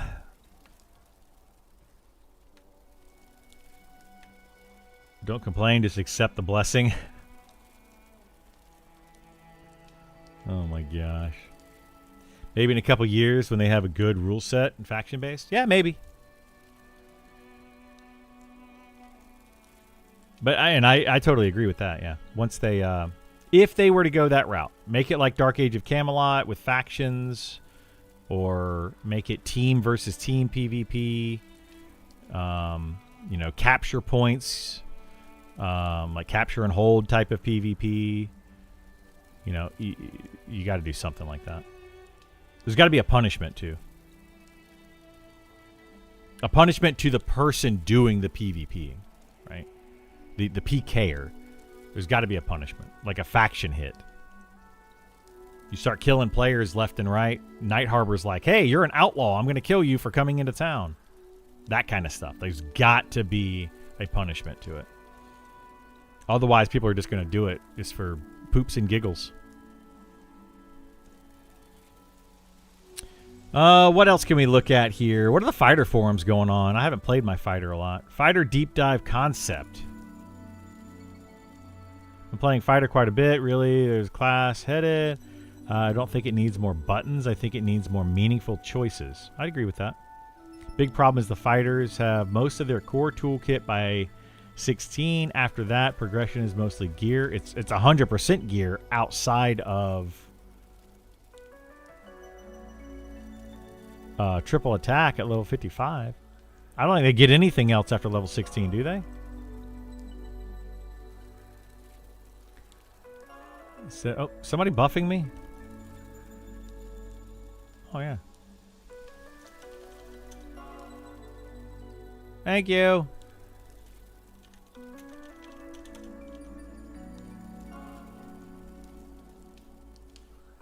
Attack stance. This right here does not need to be there at all. In my opinion. Like, I'm not trying to disregard this person's opinion. If they want to have an attack stance, cool. But this right here, the whole point of the offensive stance is to turn a fighter into a DPS class. They're not a DPS class. They don't need this at all. I think fighters should just have a defensive... Like, they don't even need a stance. They should just get bonus armor class for wearing armor. 5%, 10%, something like that. More armor class from armor. That's it. And then they should have defensive abilities. I don't know why so many people want to just have like these hybrids.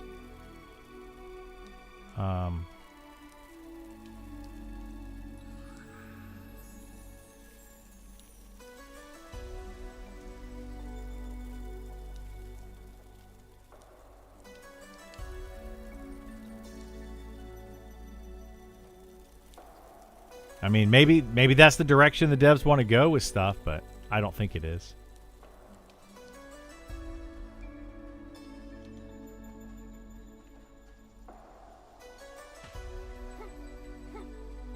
If you aligned with Night Harbor and you killed that person, she'd a faction hit? Yeah, absolutely. Gotta have punishments. Without punishments, what's the point?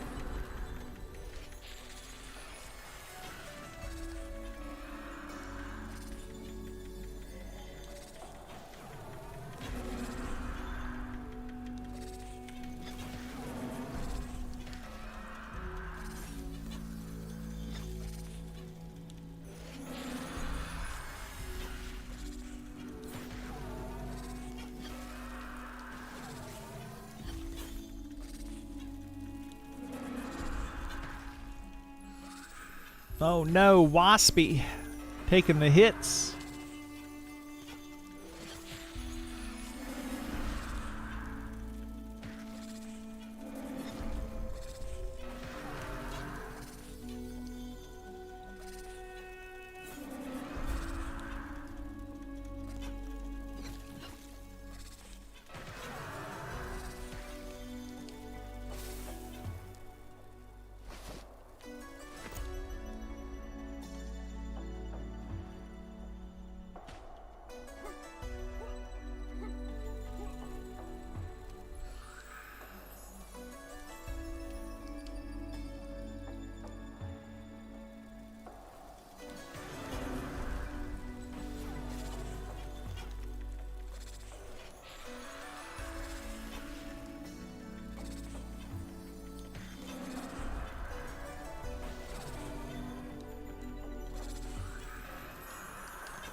All right, let's read some more here. Primary stat priority.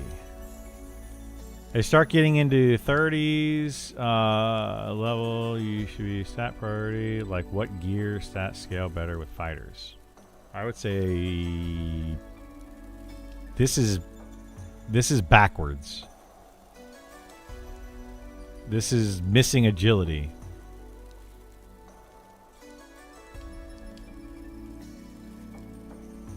From speaking with higher level tanks at the moment, the general gist was that stamina at lower level doesn't have the value that does at higher level. Due to that, agility is prized, especially as a low level. Easier and easier to get strength stamina items. I myself am shooting for kind of evenish agility and dex while keeping stamina.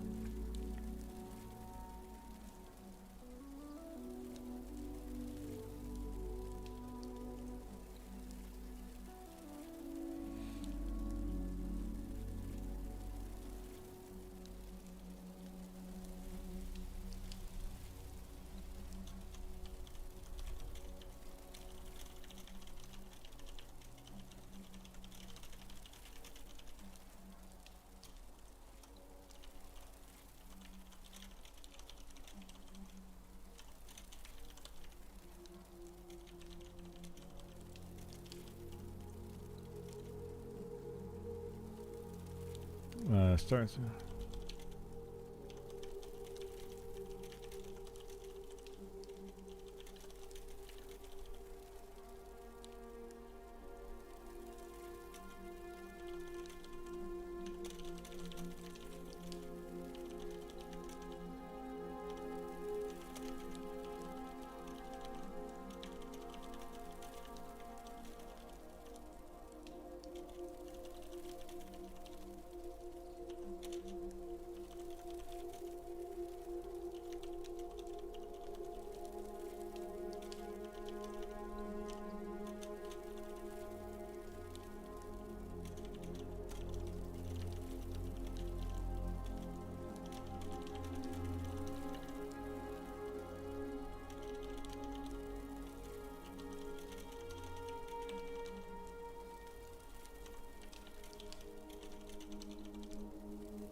There you go. That's my answer.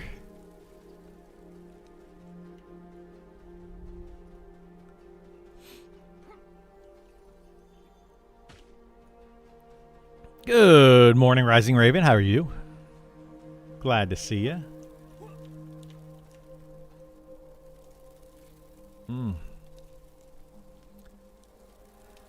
I'm having just a lazy, chill day. So much still going on. I gotta take my kiddo to theater camp, and then we're gonna. I don't know what else we gotta do today. I gotta help my mom with getting something set up on her computer. Doing good. Working out in the desert today. In a new housing community. Oh my goodness. What do you build houses? I had a buddy of mine that works for Home Depot, and they do like this housing project thing every year where they go out and help. Oh no, it's gonna gate. Dagnabbit. They go out every year and they help people build homes.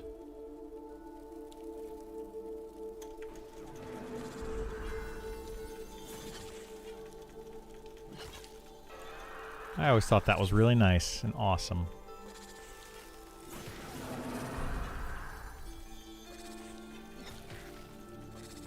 I assume they still do it.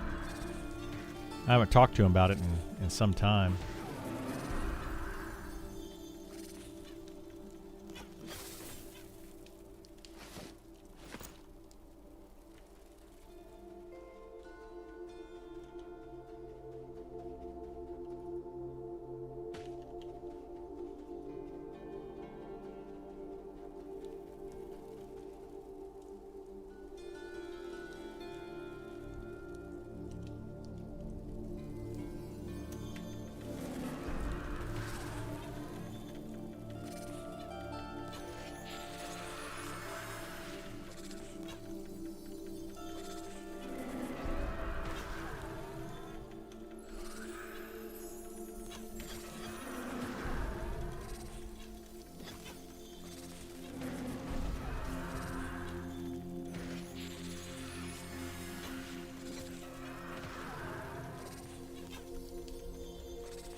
Golly, still got sleep in my eye.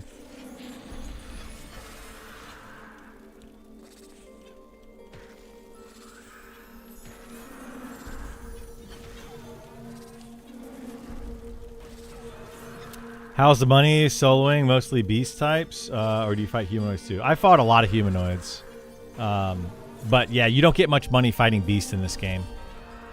I do not recommend it. Don't recommend it. The only reason I'm fighting these right now is to get wisp dust. I mean, I'm getting some XP for it, actually decent XP for it. But I could fight something else that would give me better XP. So, but I'm doing this to get this wisp dust right here. This is used for making invis potions.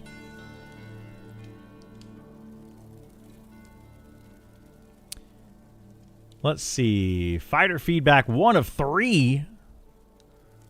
Oh my gosh. I don't know if I want to read all of this. Let's skim it.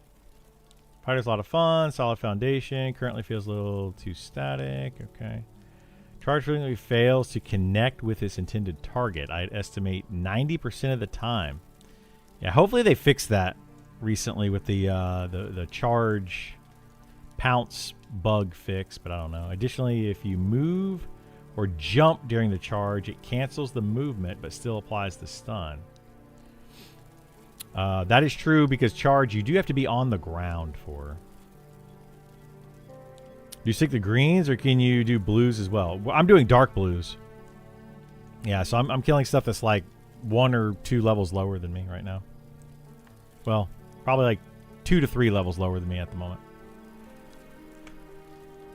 Frenzy appears to only be applying a flat damage bonus modifier. I don't believe the listed weapon ratio modifiers apply.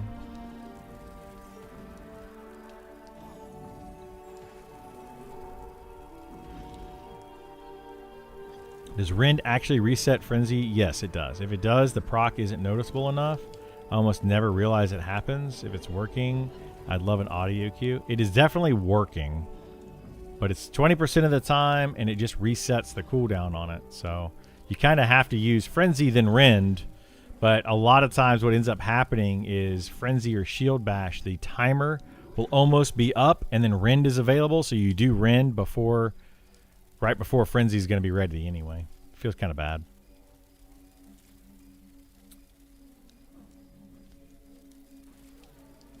Battlecry needs a roar. Let me yell. It does need something. I would agree with that. Frenzy needs a satisfying activation sound. This... You know... I get it that they want some sound cues... But holy moly, man. You add too many sound cues to the game, and it's just going to get overwhelming.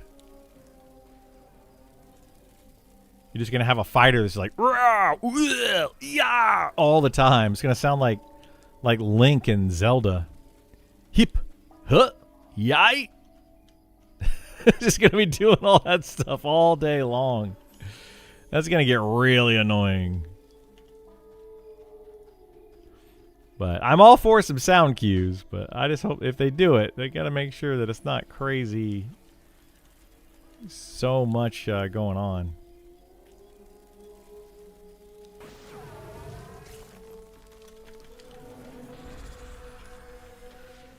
Anybody played Zelda recently with all the Link, man?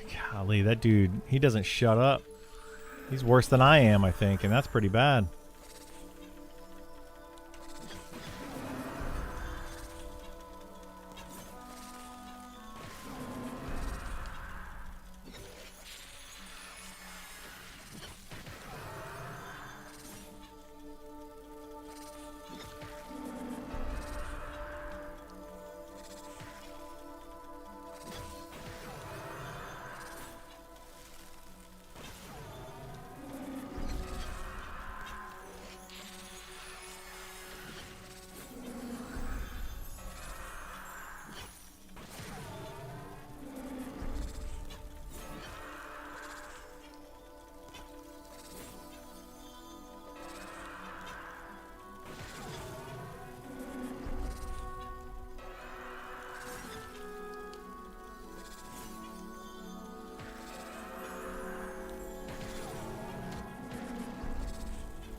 I'm at Costco. What do you want me to pick you up?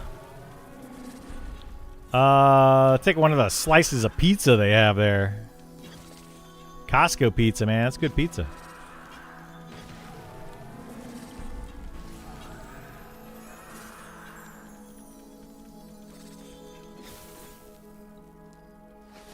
Hey, more wisp dust. Yay! Alright, if double attack, triple attack are staying as mechanics, give them unique attack animations. This guy so far, I mean, besides this, it's more that he just wants feedback, like, from the class so that he knows what's happening. Or she, or whoever it is. More unique animations fighter. I think, yeah, the whole game needs more unique animations. I'd agree with that. Charge. The fighter isn't intended to receive a hamstring-style snare. I would love a hamstring-style snare on the fighter. But not at the cost of better tanking. So, as long as they just give it to us just to have, let's do it. Charge feels like a natural place. Add some control. Root for 1 second on impact. Follow with a 5-second snare. Yeah, well, it does do that. But yeah, it doesn't do that. Armor break feels great while building stacks, but once the target reaches maximum stacks, the button becomes a maintenance ability. Yeah. Since fighters already have a very small offensive rotation, Rend, Frenzy, Armor Break. It'd be nice if Armor Break could additional effect after max stacks. Okay, I see what they're saying. That like bonus threat could be nice. You get the max stacks, kind of like Sunder, right? Isn't that what Sunder was? Sunder reduced their armor class, but then also increased threat.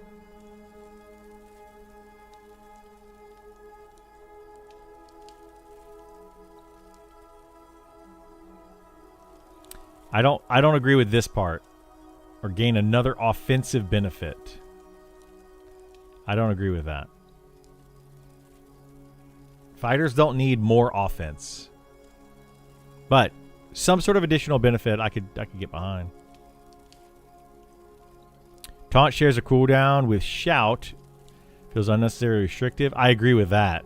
1,000%. That's so annoying when I want to use my battle cry for strength.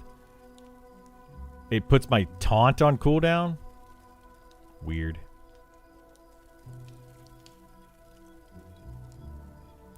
Unnerving Shout. The current 5% damage mitigation is difficult to notice.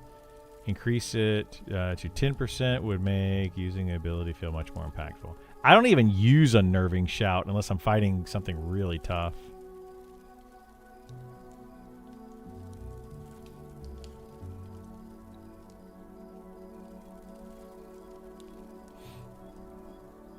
Long-term suggestion stances. The biggest thing I think a fighter is missing meaningful gameplay choices. Right now, every fighter is essentially using the same handful of abilities and the same rotation.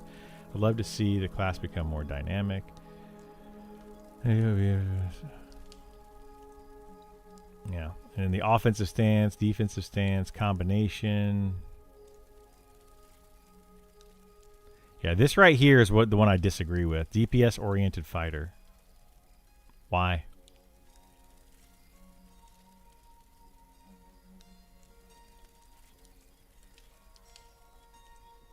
But other than that, yeah. Really like the idea of battle cry generating additional threat while defensive stance. Good idea. Yeah, that's actually a good idea too, yeah. Anyway, we'll see what they do with the fighter. I'm not too concerned. I know they're going to make it a tanky class. Or it is a tanky class. Long as they keep it like that.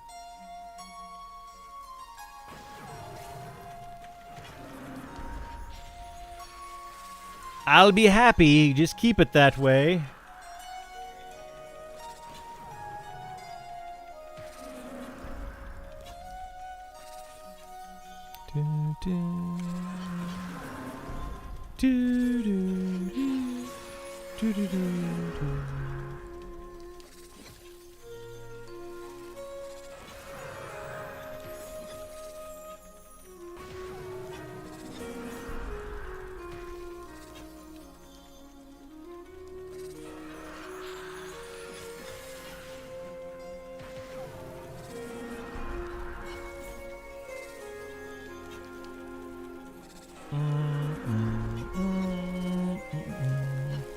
Yeah, XPing here is much slower.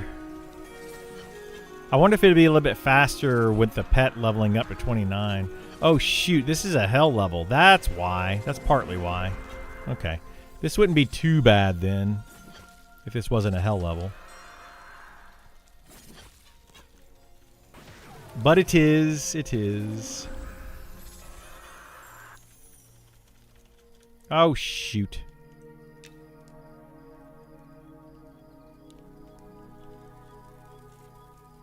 Get back over here. I was not paying attention to that gate. I do that a lot. I miss interrupting gate. Too much. It's not good.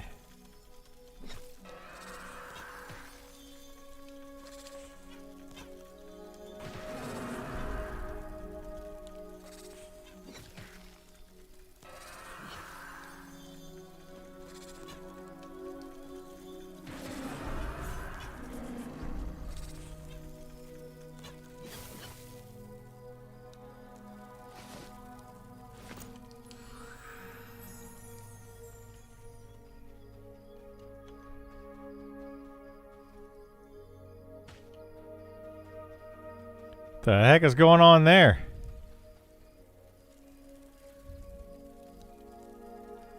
This Sangreal are going after somebody.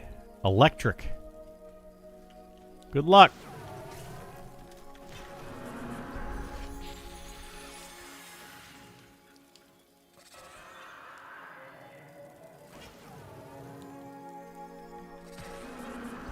Whew, holy moly.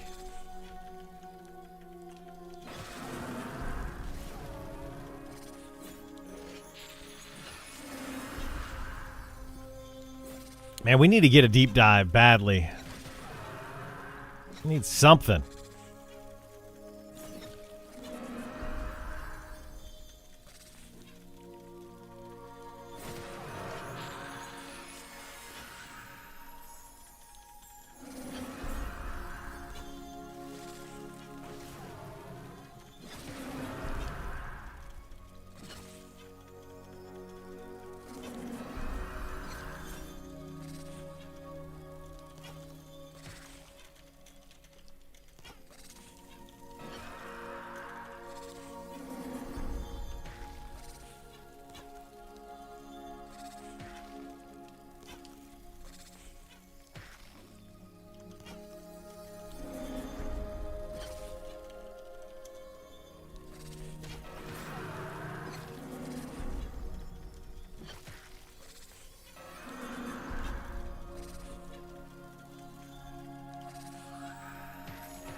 All right. Fighter work rework proposal.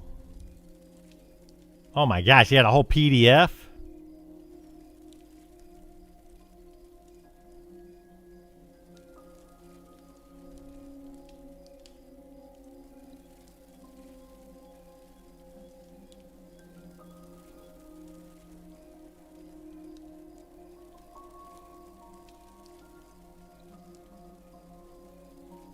At this rate, they were not finished. Don't open it. I'm not going to. I'm not opening PDFs. Not doing all that. Is there a reason that fighters don't get any new abilities after level 14? Apart from train skills, 15 to 55. Yeah. Always risk when someone posts a file. Yeah, I don't open files. Not doing that one.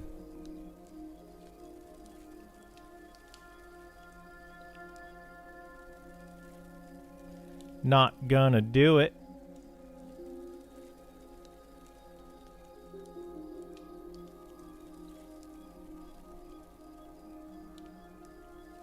What's this guy talking about? Shield, dual wield versus shield.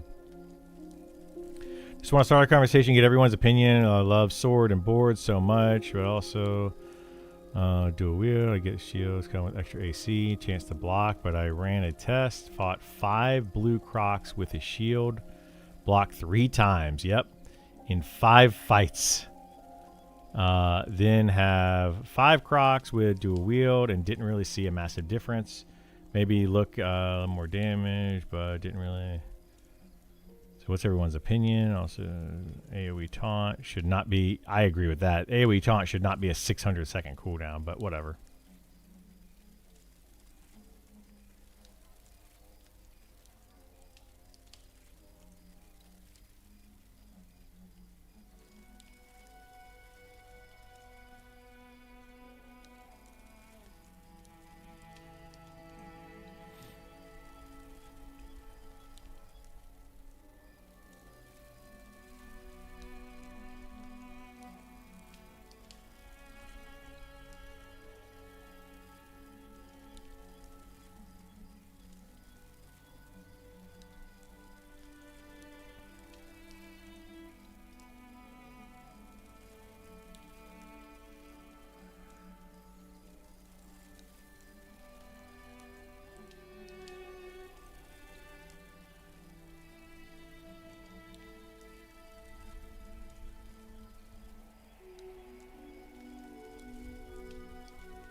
I wouldn't call that some crazy aggro levels. Like Rend gives you up to 300 threat. That's 300 damage with a 10-second cooldown. If your offhand attacks a couple times, which it will, in 10 seconds, you're going to get more than 300 threat. And then Shield Bash getting 500 threat. Yeah, you're going to... Yeah, it's not crazy. You're better off going dual wield. It's a bummer, but it's true. Yeah, the defensive capabilities of having a shield just don't really matter that much, unfortunately.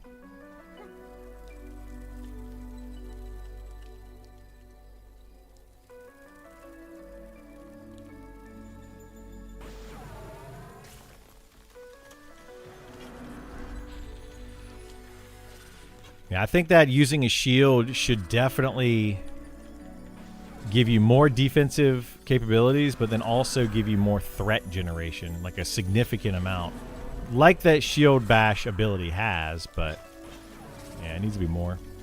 Dual wield is too good, sadly. Yeah, I wish they rework the way the martial abilities work.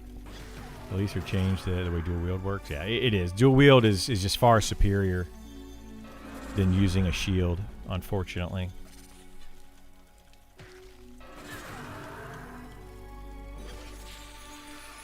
Just far better.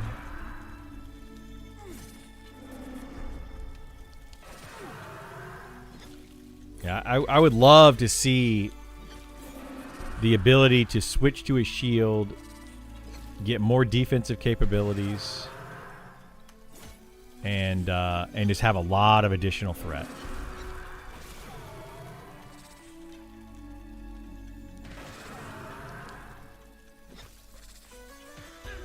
But then, like, if they make it too good, then nobody's going to want to dual wield, you know? So, like, you would go dual wield just so the fighter does a bit more damage.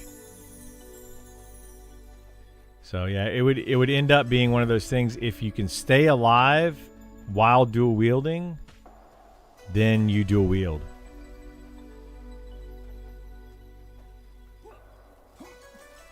But if you're struggling with fighting something,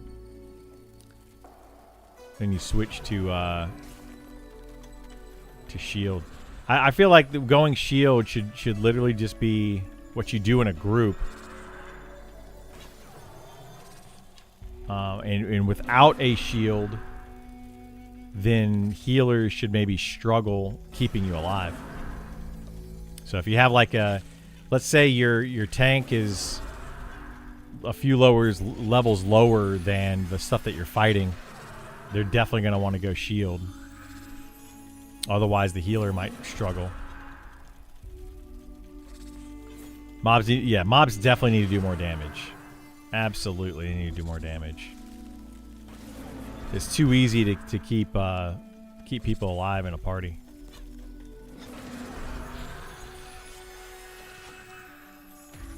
Way too easy.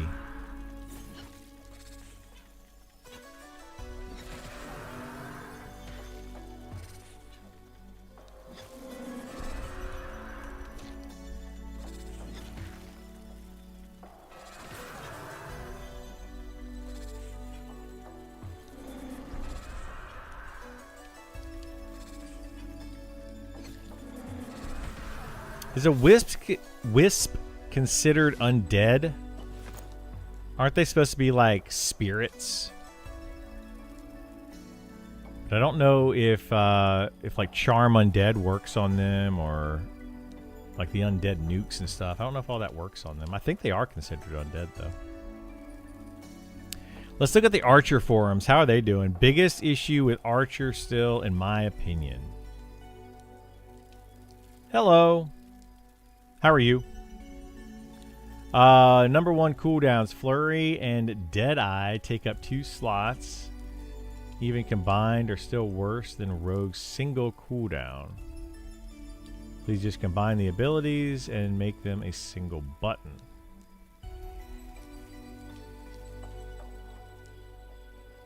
Okay, are they not 2 different abilities?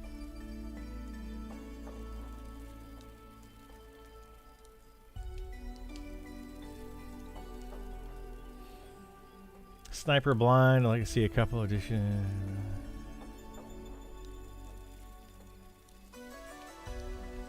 I was lurking earlier on your PvP post. I could say definitely that it was very bad experience. I'll not go back to the server. Yeah. I think it's going to be hit or miss. Some people are going to get on there and not going to have too many issues, and then other people are going to have tons of issues.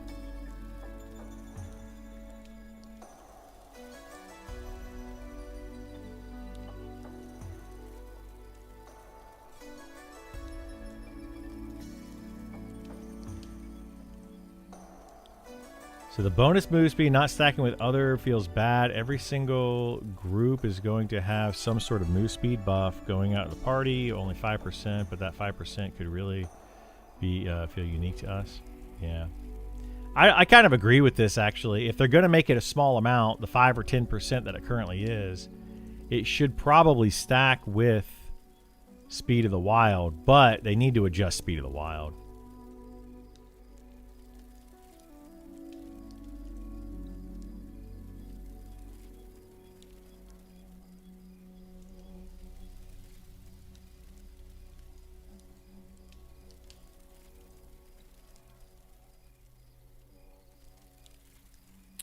Wait, what? So barb shot. Rogues just got a bleed that stacks in 2 for the same damage and doesn't put their main damaging ability on cooldown. I don't understand this. Archer bleed stacks to 180 in 18 seconds and Rogue stacks to 180 in 20 seconds. But they are still able to hit stab. We can't hit quick shot for whatever reason. Oh, yeah, that's supposed to be... This is...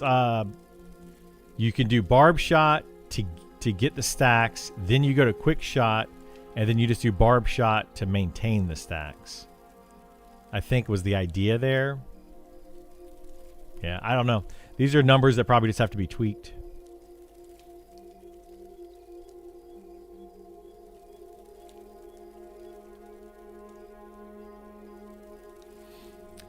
They shall nerf Speed of the Wild. Yeah, it's going to happen.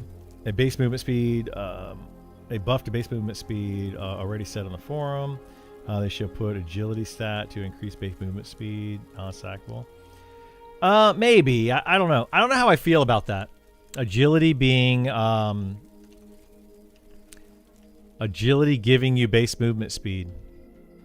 I think I do agree with the base movement speed buff overall.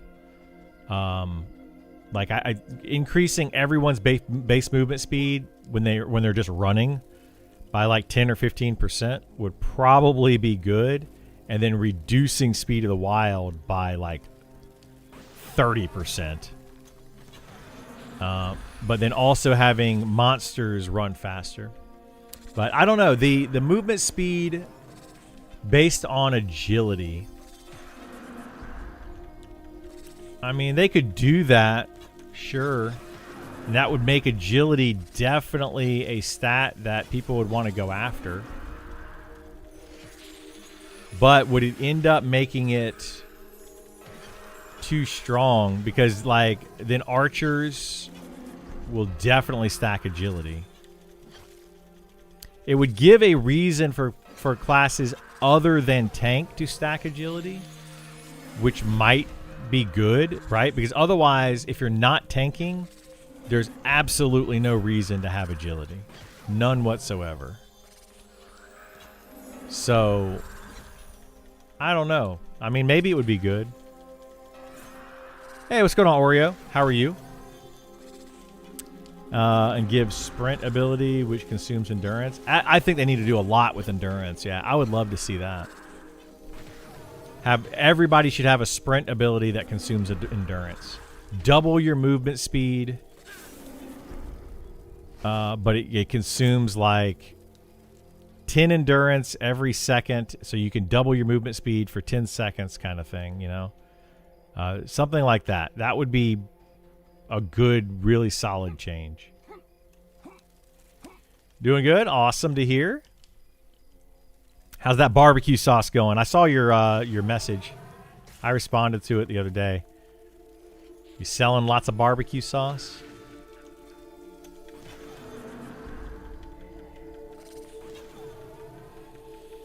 I love some good barbecue sauce. But yeah, I think we need to have more. You're moving it? Awesome. That's good to hear. I love it when people are successful in their businesses. Love hearing it. But yeah, more abilities. Like another thing that I would love to see with endurance for, like, let's say fighter. I'm going to use it as the example. Let's say the fighter has an ability where they pull up their shield and they just block every attack that comes in for the next 30 seconds or something. But every time they do it, it uses up some of their endurance. So like they put up a shield block, or they 100% block. But it uses up endurance, like 10 endurance every block. So after 10 blocks, it no longer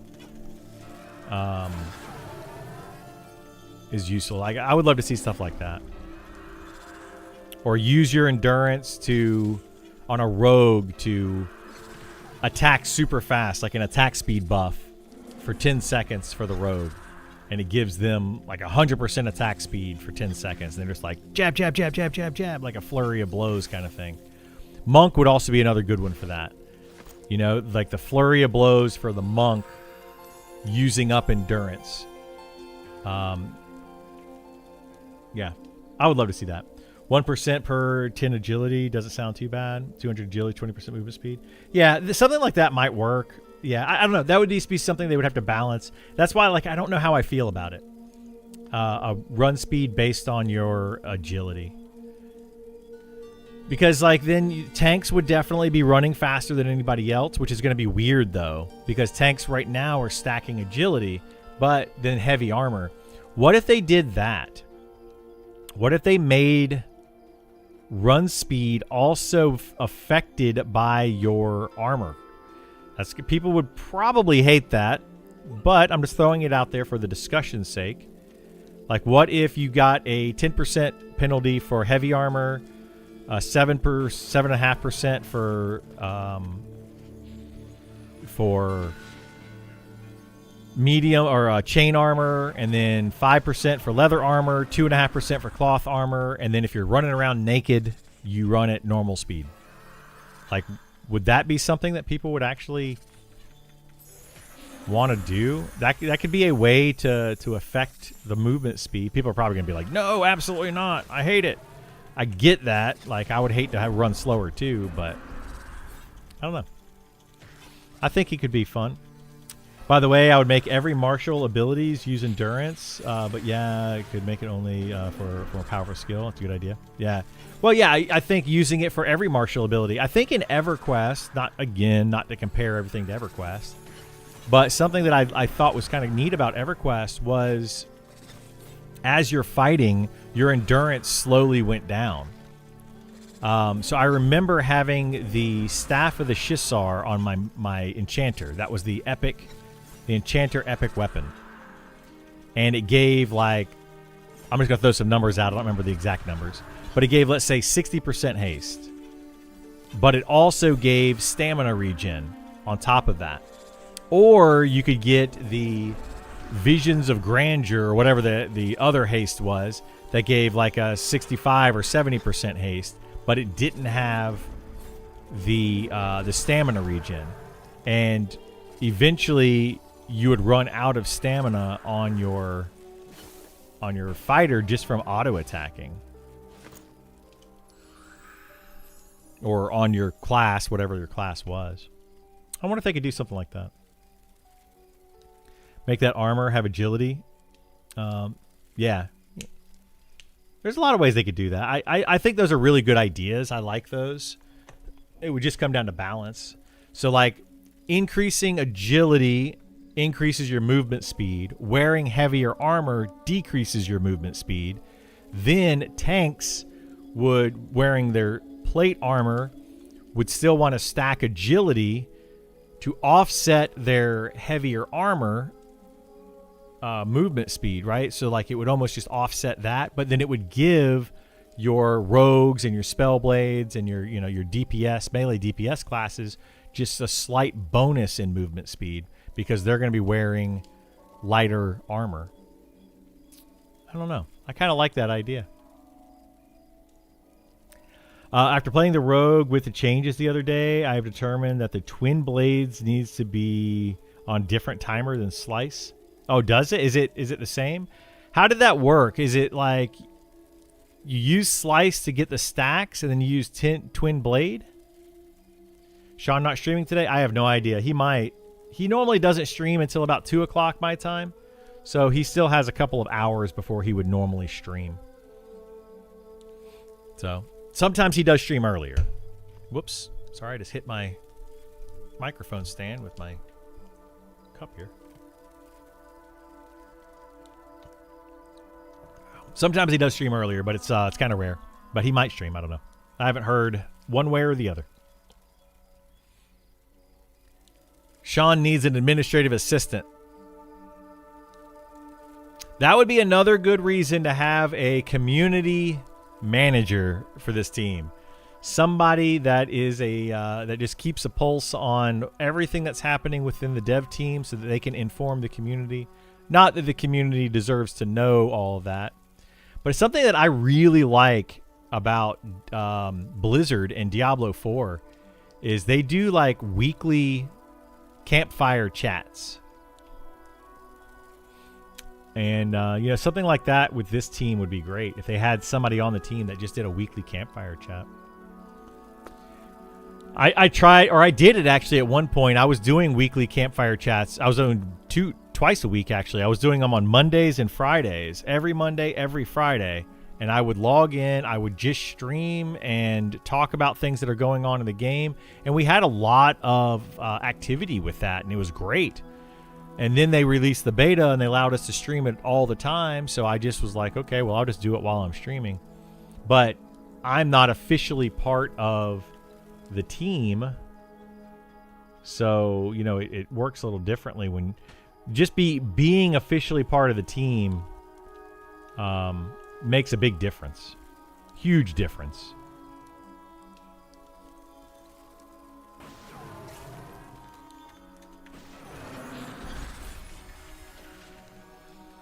It takes 30 seconds before we get the best effect. Slice is 10-second cooldown, and you need 2. So you have to put, so slice 10-second cooldown, you do it once, then you do a second one, and then 10 seconds later, you can start doing the actual attack. You have 2 dots on the target before you can maximize slice. So 30 seconds before you can use it. Yeah. Yeah, that does kind of feel bad. Well, that's kind of what this person was talking about in that thread. This thread right here was they get to their different stacks or whatever. I wonder if they're understanding how it works, like fully understanding how it functions. We'll look at that here in just a second. Little more closely.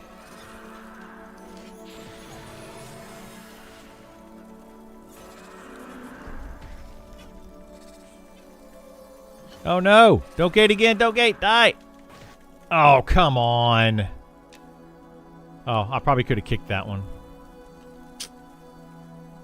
That's annoying.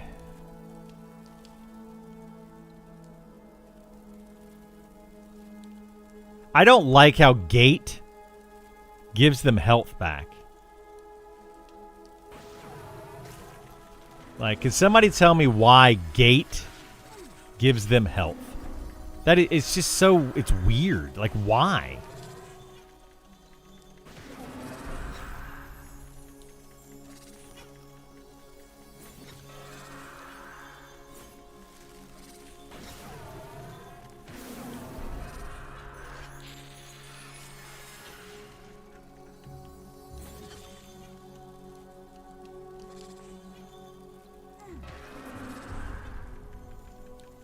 Complain so much about gate and why they gate when they spawn. Yeah. It's a good game. Somehow I got into beta, but the game is nice. Played EQ for 10 years, but this is the real deal. Yeah. Yeah. I think it's a great game. I agree with you.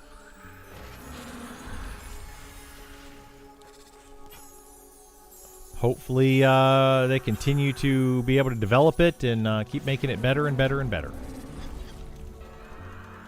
Definitely mobs should not gate if you fight. Yeah. That is definitely not true. I have literally fought a mob where they spawned and they still gated.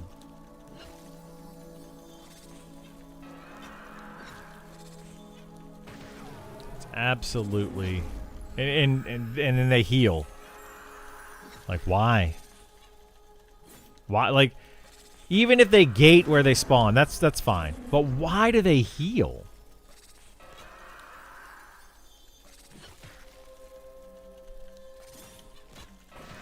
I don't get it.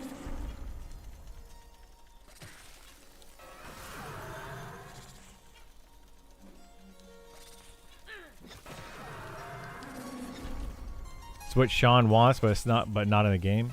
What is what Sean wants, but not in the game?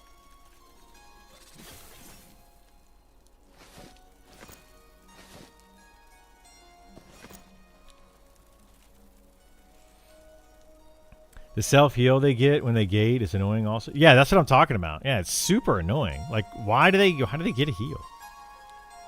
The mobs to gate near spawn point and heals. Yeah. Well, they're not supposed to gate according to one of the devs. I forget which one. They're not supposed to gate if they are near where they spawn. If they're like on top of their spawn point, they're not supposed to gate.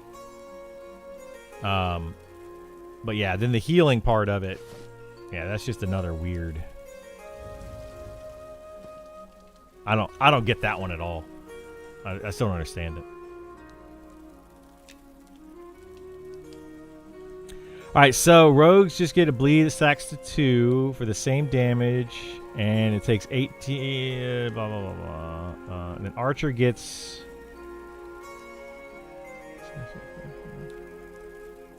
And it's still, but they're still able to hit stab. So what does this mean? Somebody is playing a rogue. This person is saying that the rogue gets their bleed, which is the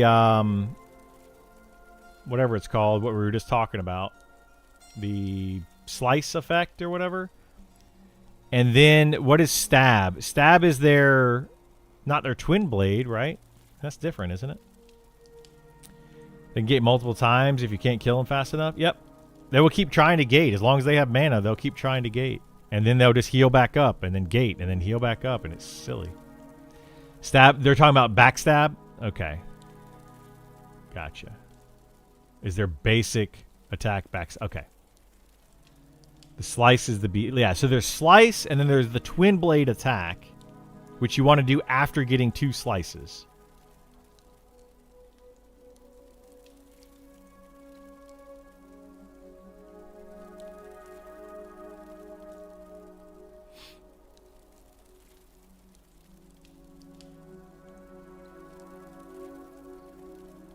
Oh yeah, I agree. I don't think they, a lot of people didn't think this type of game would ever come back, but they have done a great job of making this one come back.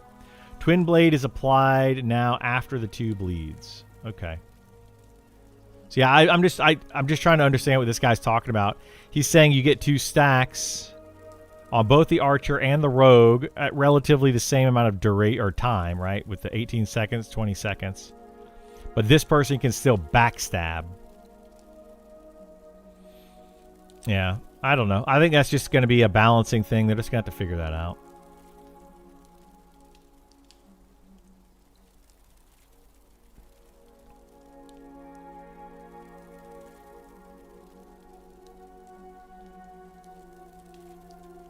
It's the cooldown issue you mentioned earlier? Yeah. Yeah, I feel like the cooldown thing is... Yeah, it's going to feel kind of bad. They need to do a lot of balance. That's all there is to it. They need to do a lot of balance.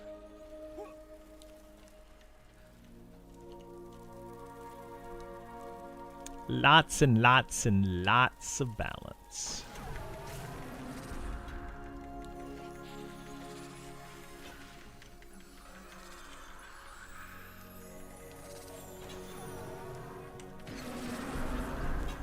I kind of wish that they would like... I mean, I don't know how they're doing it internally, but it would be nice if, let's say, Zilith and Jahar created the functionality for the classes, and then they had somebody else go in and actually balanced it. Coral encrusted plate bracer. Yeah, that's not great. Where's that at?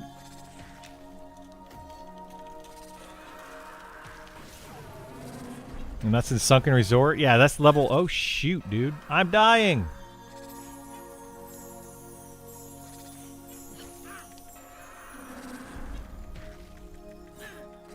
I was not paying attention.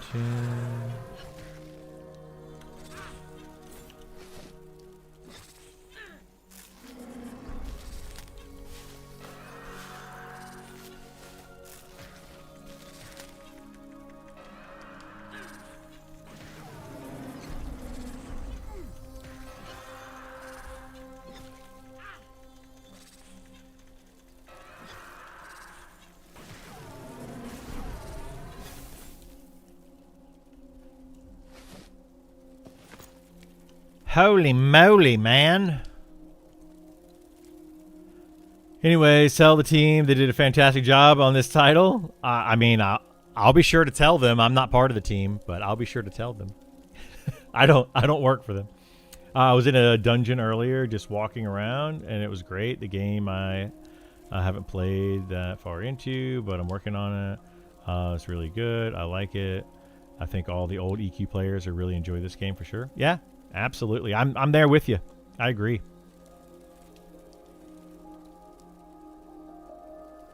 Level 30s gear, that's so bad. Yeah, it's high 30s too. Sorry, it's like level 35 to 40 gear, and it's very challenging to do that dungeon, and then the gear that you get out of it is just like lackluster, you know?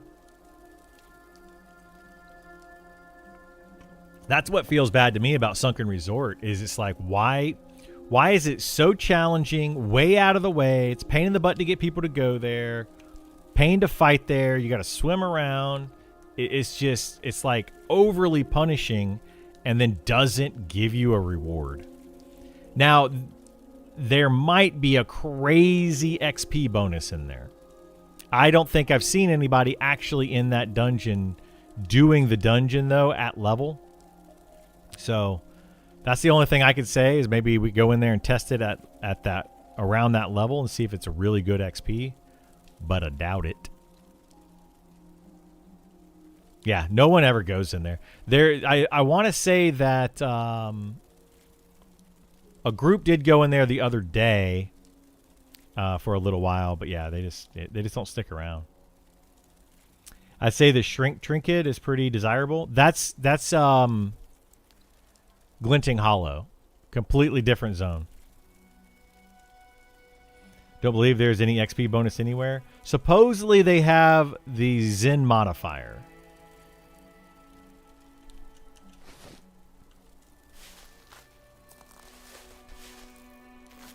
But I don't know how that works.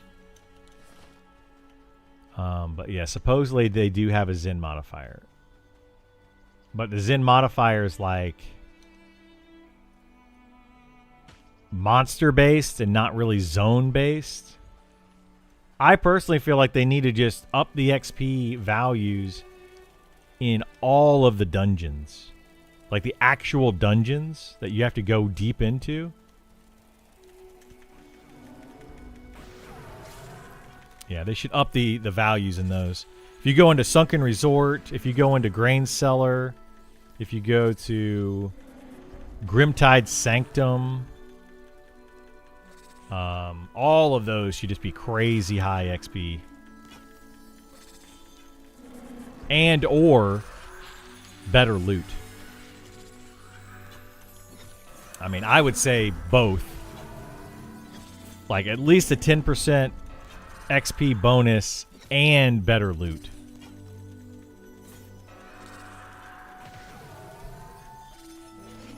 But yeah.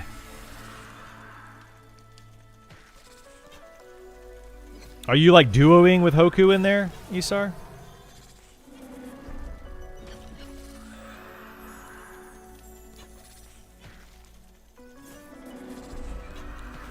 You're soloing? No. I told Burl at some point we could throw him in a group when we go to like camp something, but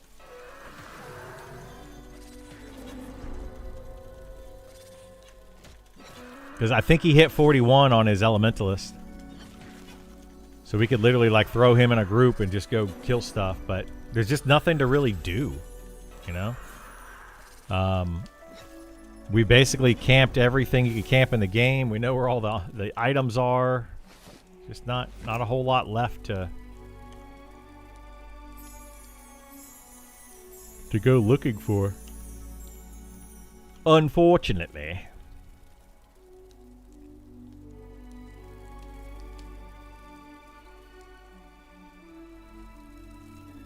Arrow damage not affecting, well, anything.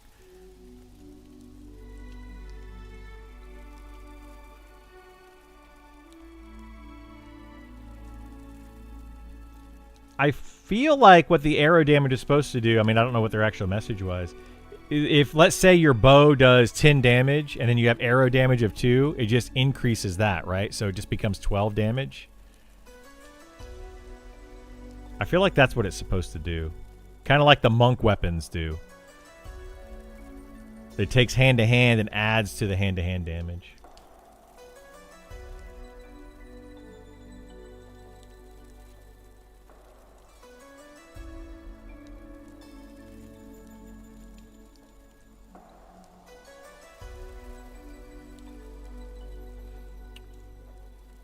Wait, what? So they increased...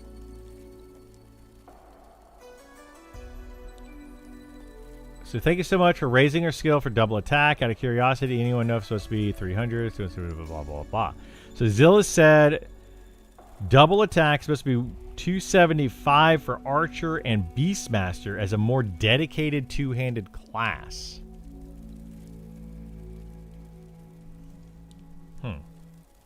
But let me look at something.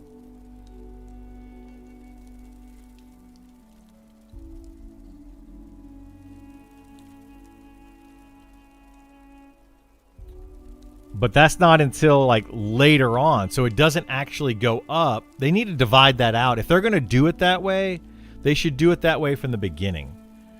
So like it goes up by 5 every level, and then it just caps out at a higher level. But if it's going to be 275 as the cap over the level, the 60 levels, they should divide it out. I don't know. That feels bad. That feels like that terrible balance. Like it doesn't incentivize people to use two-handed at lower level. It incentivizes people to use two-handed at higher level only. Feels weird.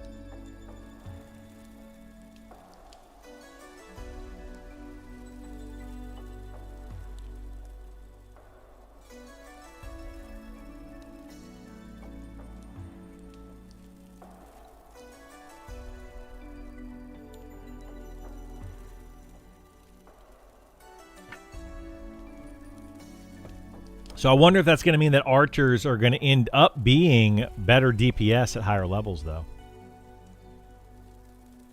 Like that's just going to make their power spike higher. Like they're gonna continue to gain. I don't know. That's going to be a weird one.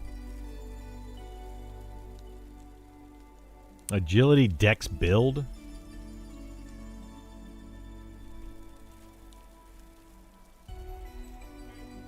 What's up, dude? You got a shirt, 2 shirts to choose from right over there on the bed. So you pick which one fits and you like the best. And then you also have that hat to cover up your head.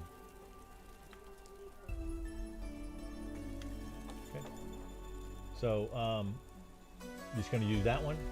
Is that the more cotton, softer cotton one? Yeah, I figured you would like that one. I think that one's also going to fit you better. So try that on, see if that's going to fit. It will be. Be better than your other options, though. Okay, and then grab the hat and try that on and see if that... Now, are you supposed to wear long pants? No. It's short. They did say shorts? I asked if you had more pants or long sleeves, and they said no. Okay. Sounds good, buddy.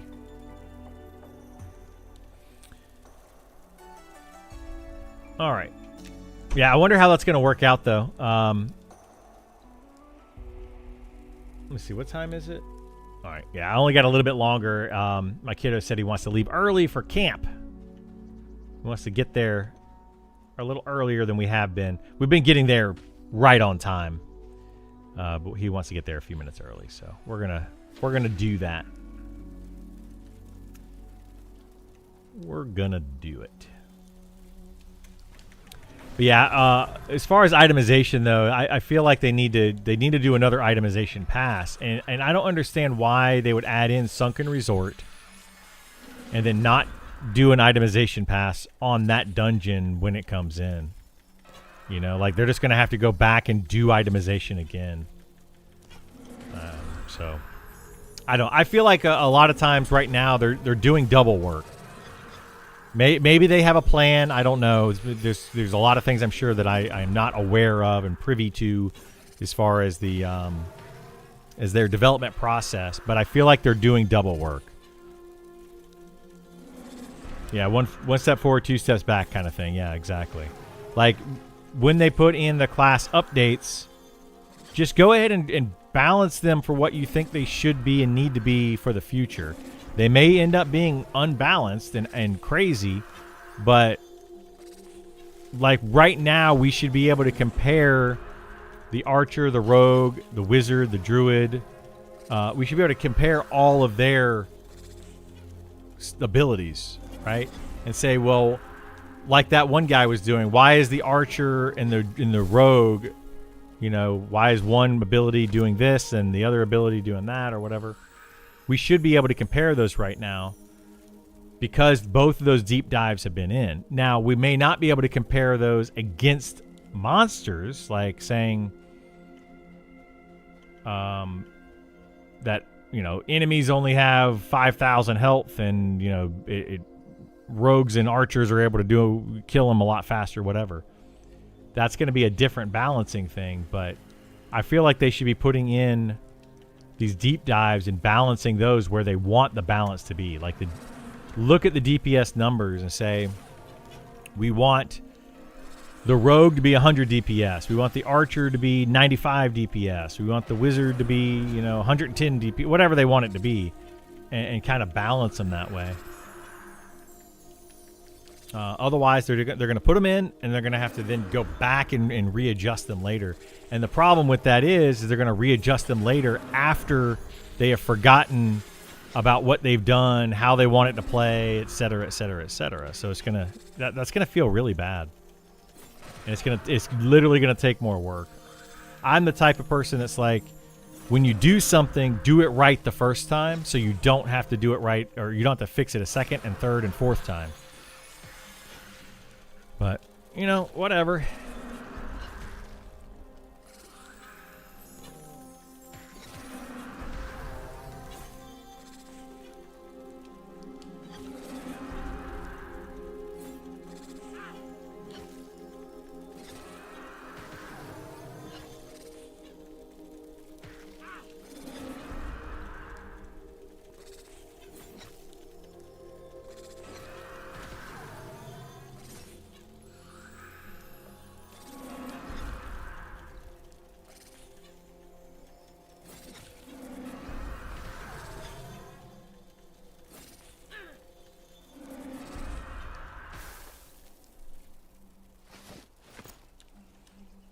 Yeah, we haven't gained a whole lot of XP today, but that's okay.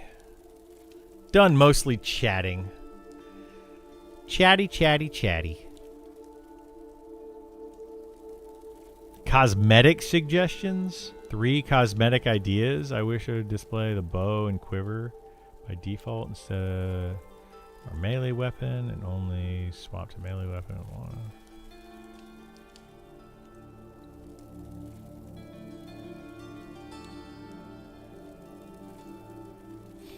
I'm kind of like I'm kind of with this guy right here.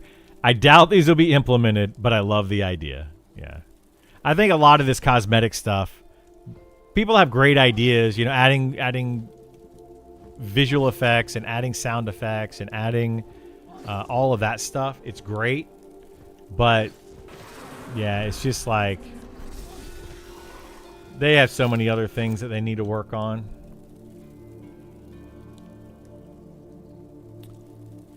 Anyway, what is this? Trying to use piercing shot. That's an older post. 4 days ago. Why does this say 4 days ago? And this was 26 days ago, but this one says older post. That's weird. Fixed. They just responded fixed. All right. Well, ladies and gentlemen, boys and girls, since the kiddo wants to try to go to his camp a little early, I think I'm going to call the stream a little early today as well. I felt a little more boring of a stream today. I apologize for that. Still some good chat going on, but yeah, I just kind of sat here at the tree killing some wasps or wisps. But yeah. Anyway, thank you so much for being here. I do appreciate it. It's been fun. I will probably stream some tomorrow, but again, it'll be a short stream. And then Sunday, again, a short stream. Monday and Tuesday, I might pick up and do a little bit longer stream. We'll see how those go. I'm going to play those by ear.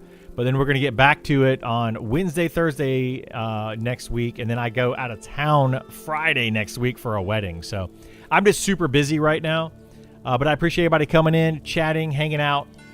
Really enjoy all the feedback and just chatting about different things in the game and things that we're looking for. So thank you so much for being here. Do appreciate it.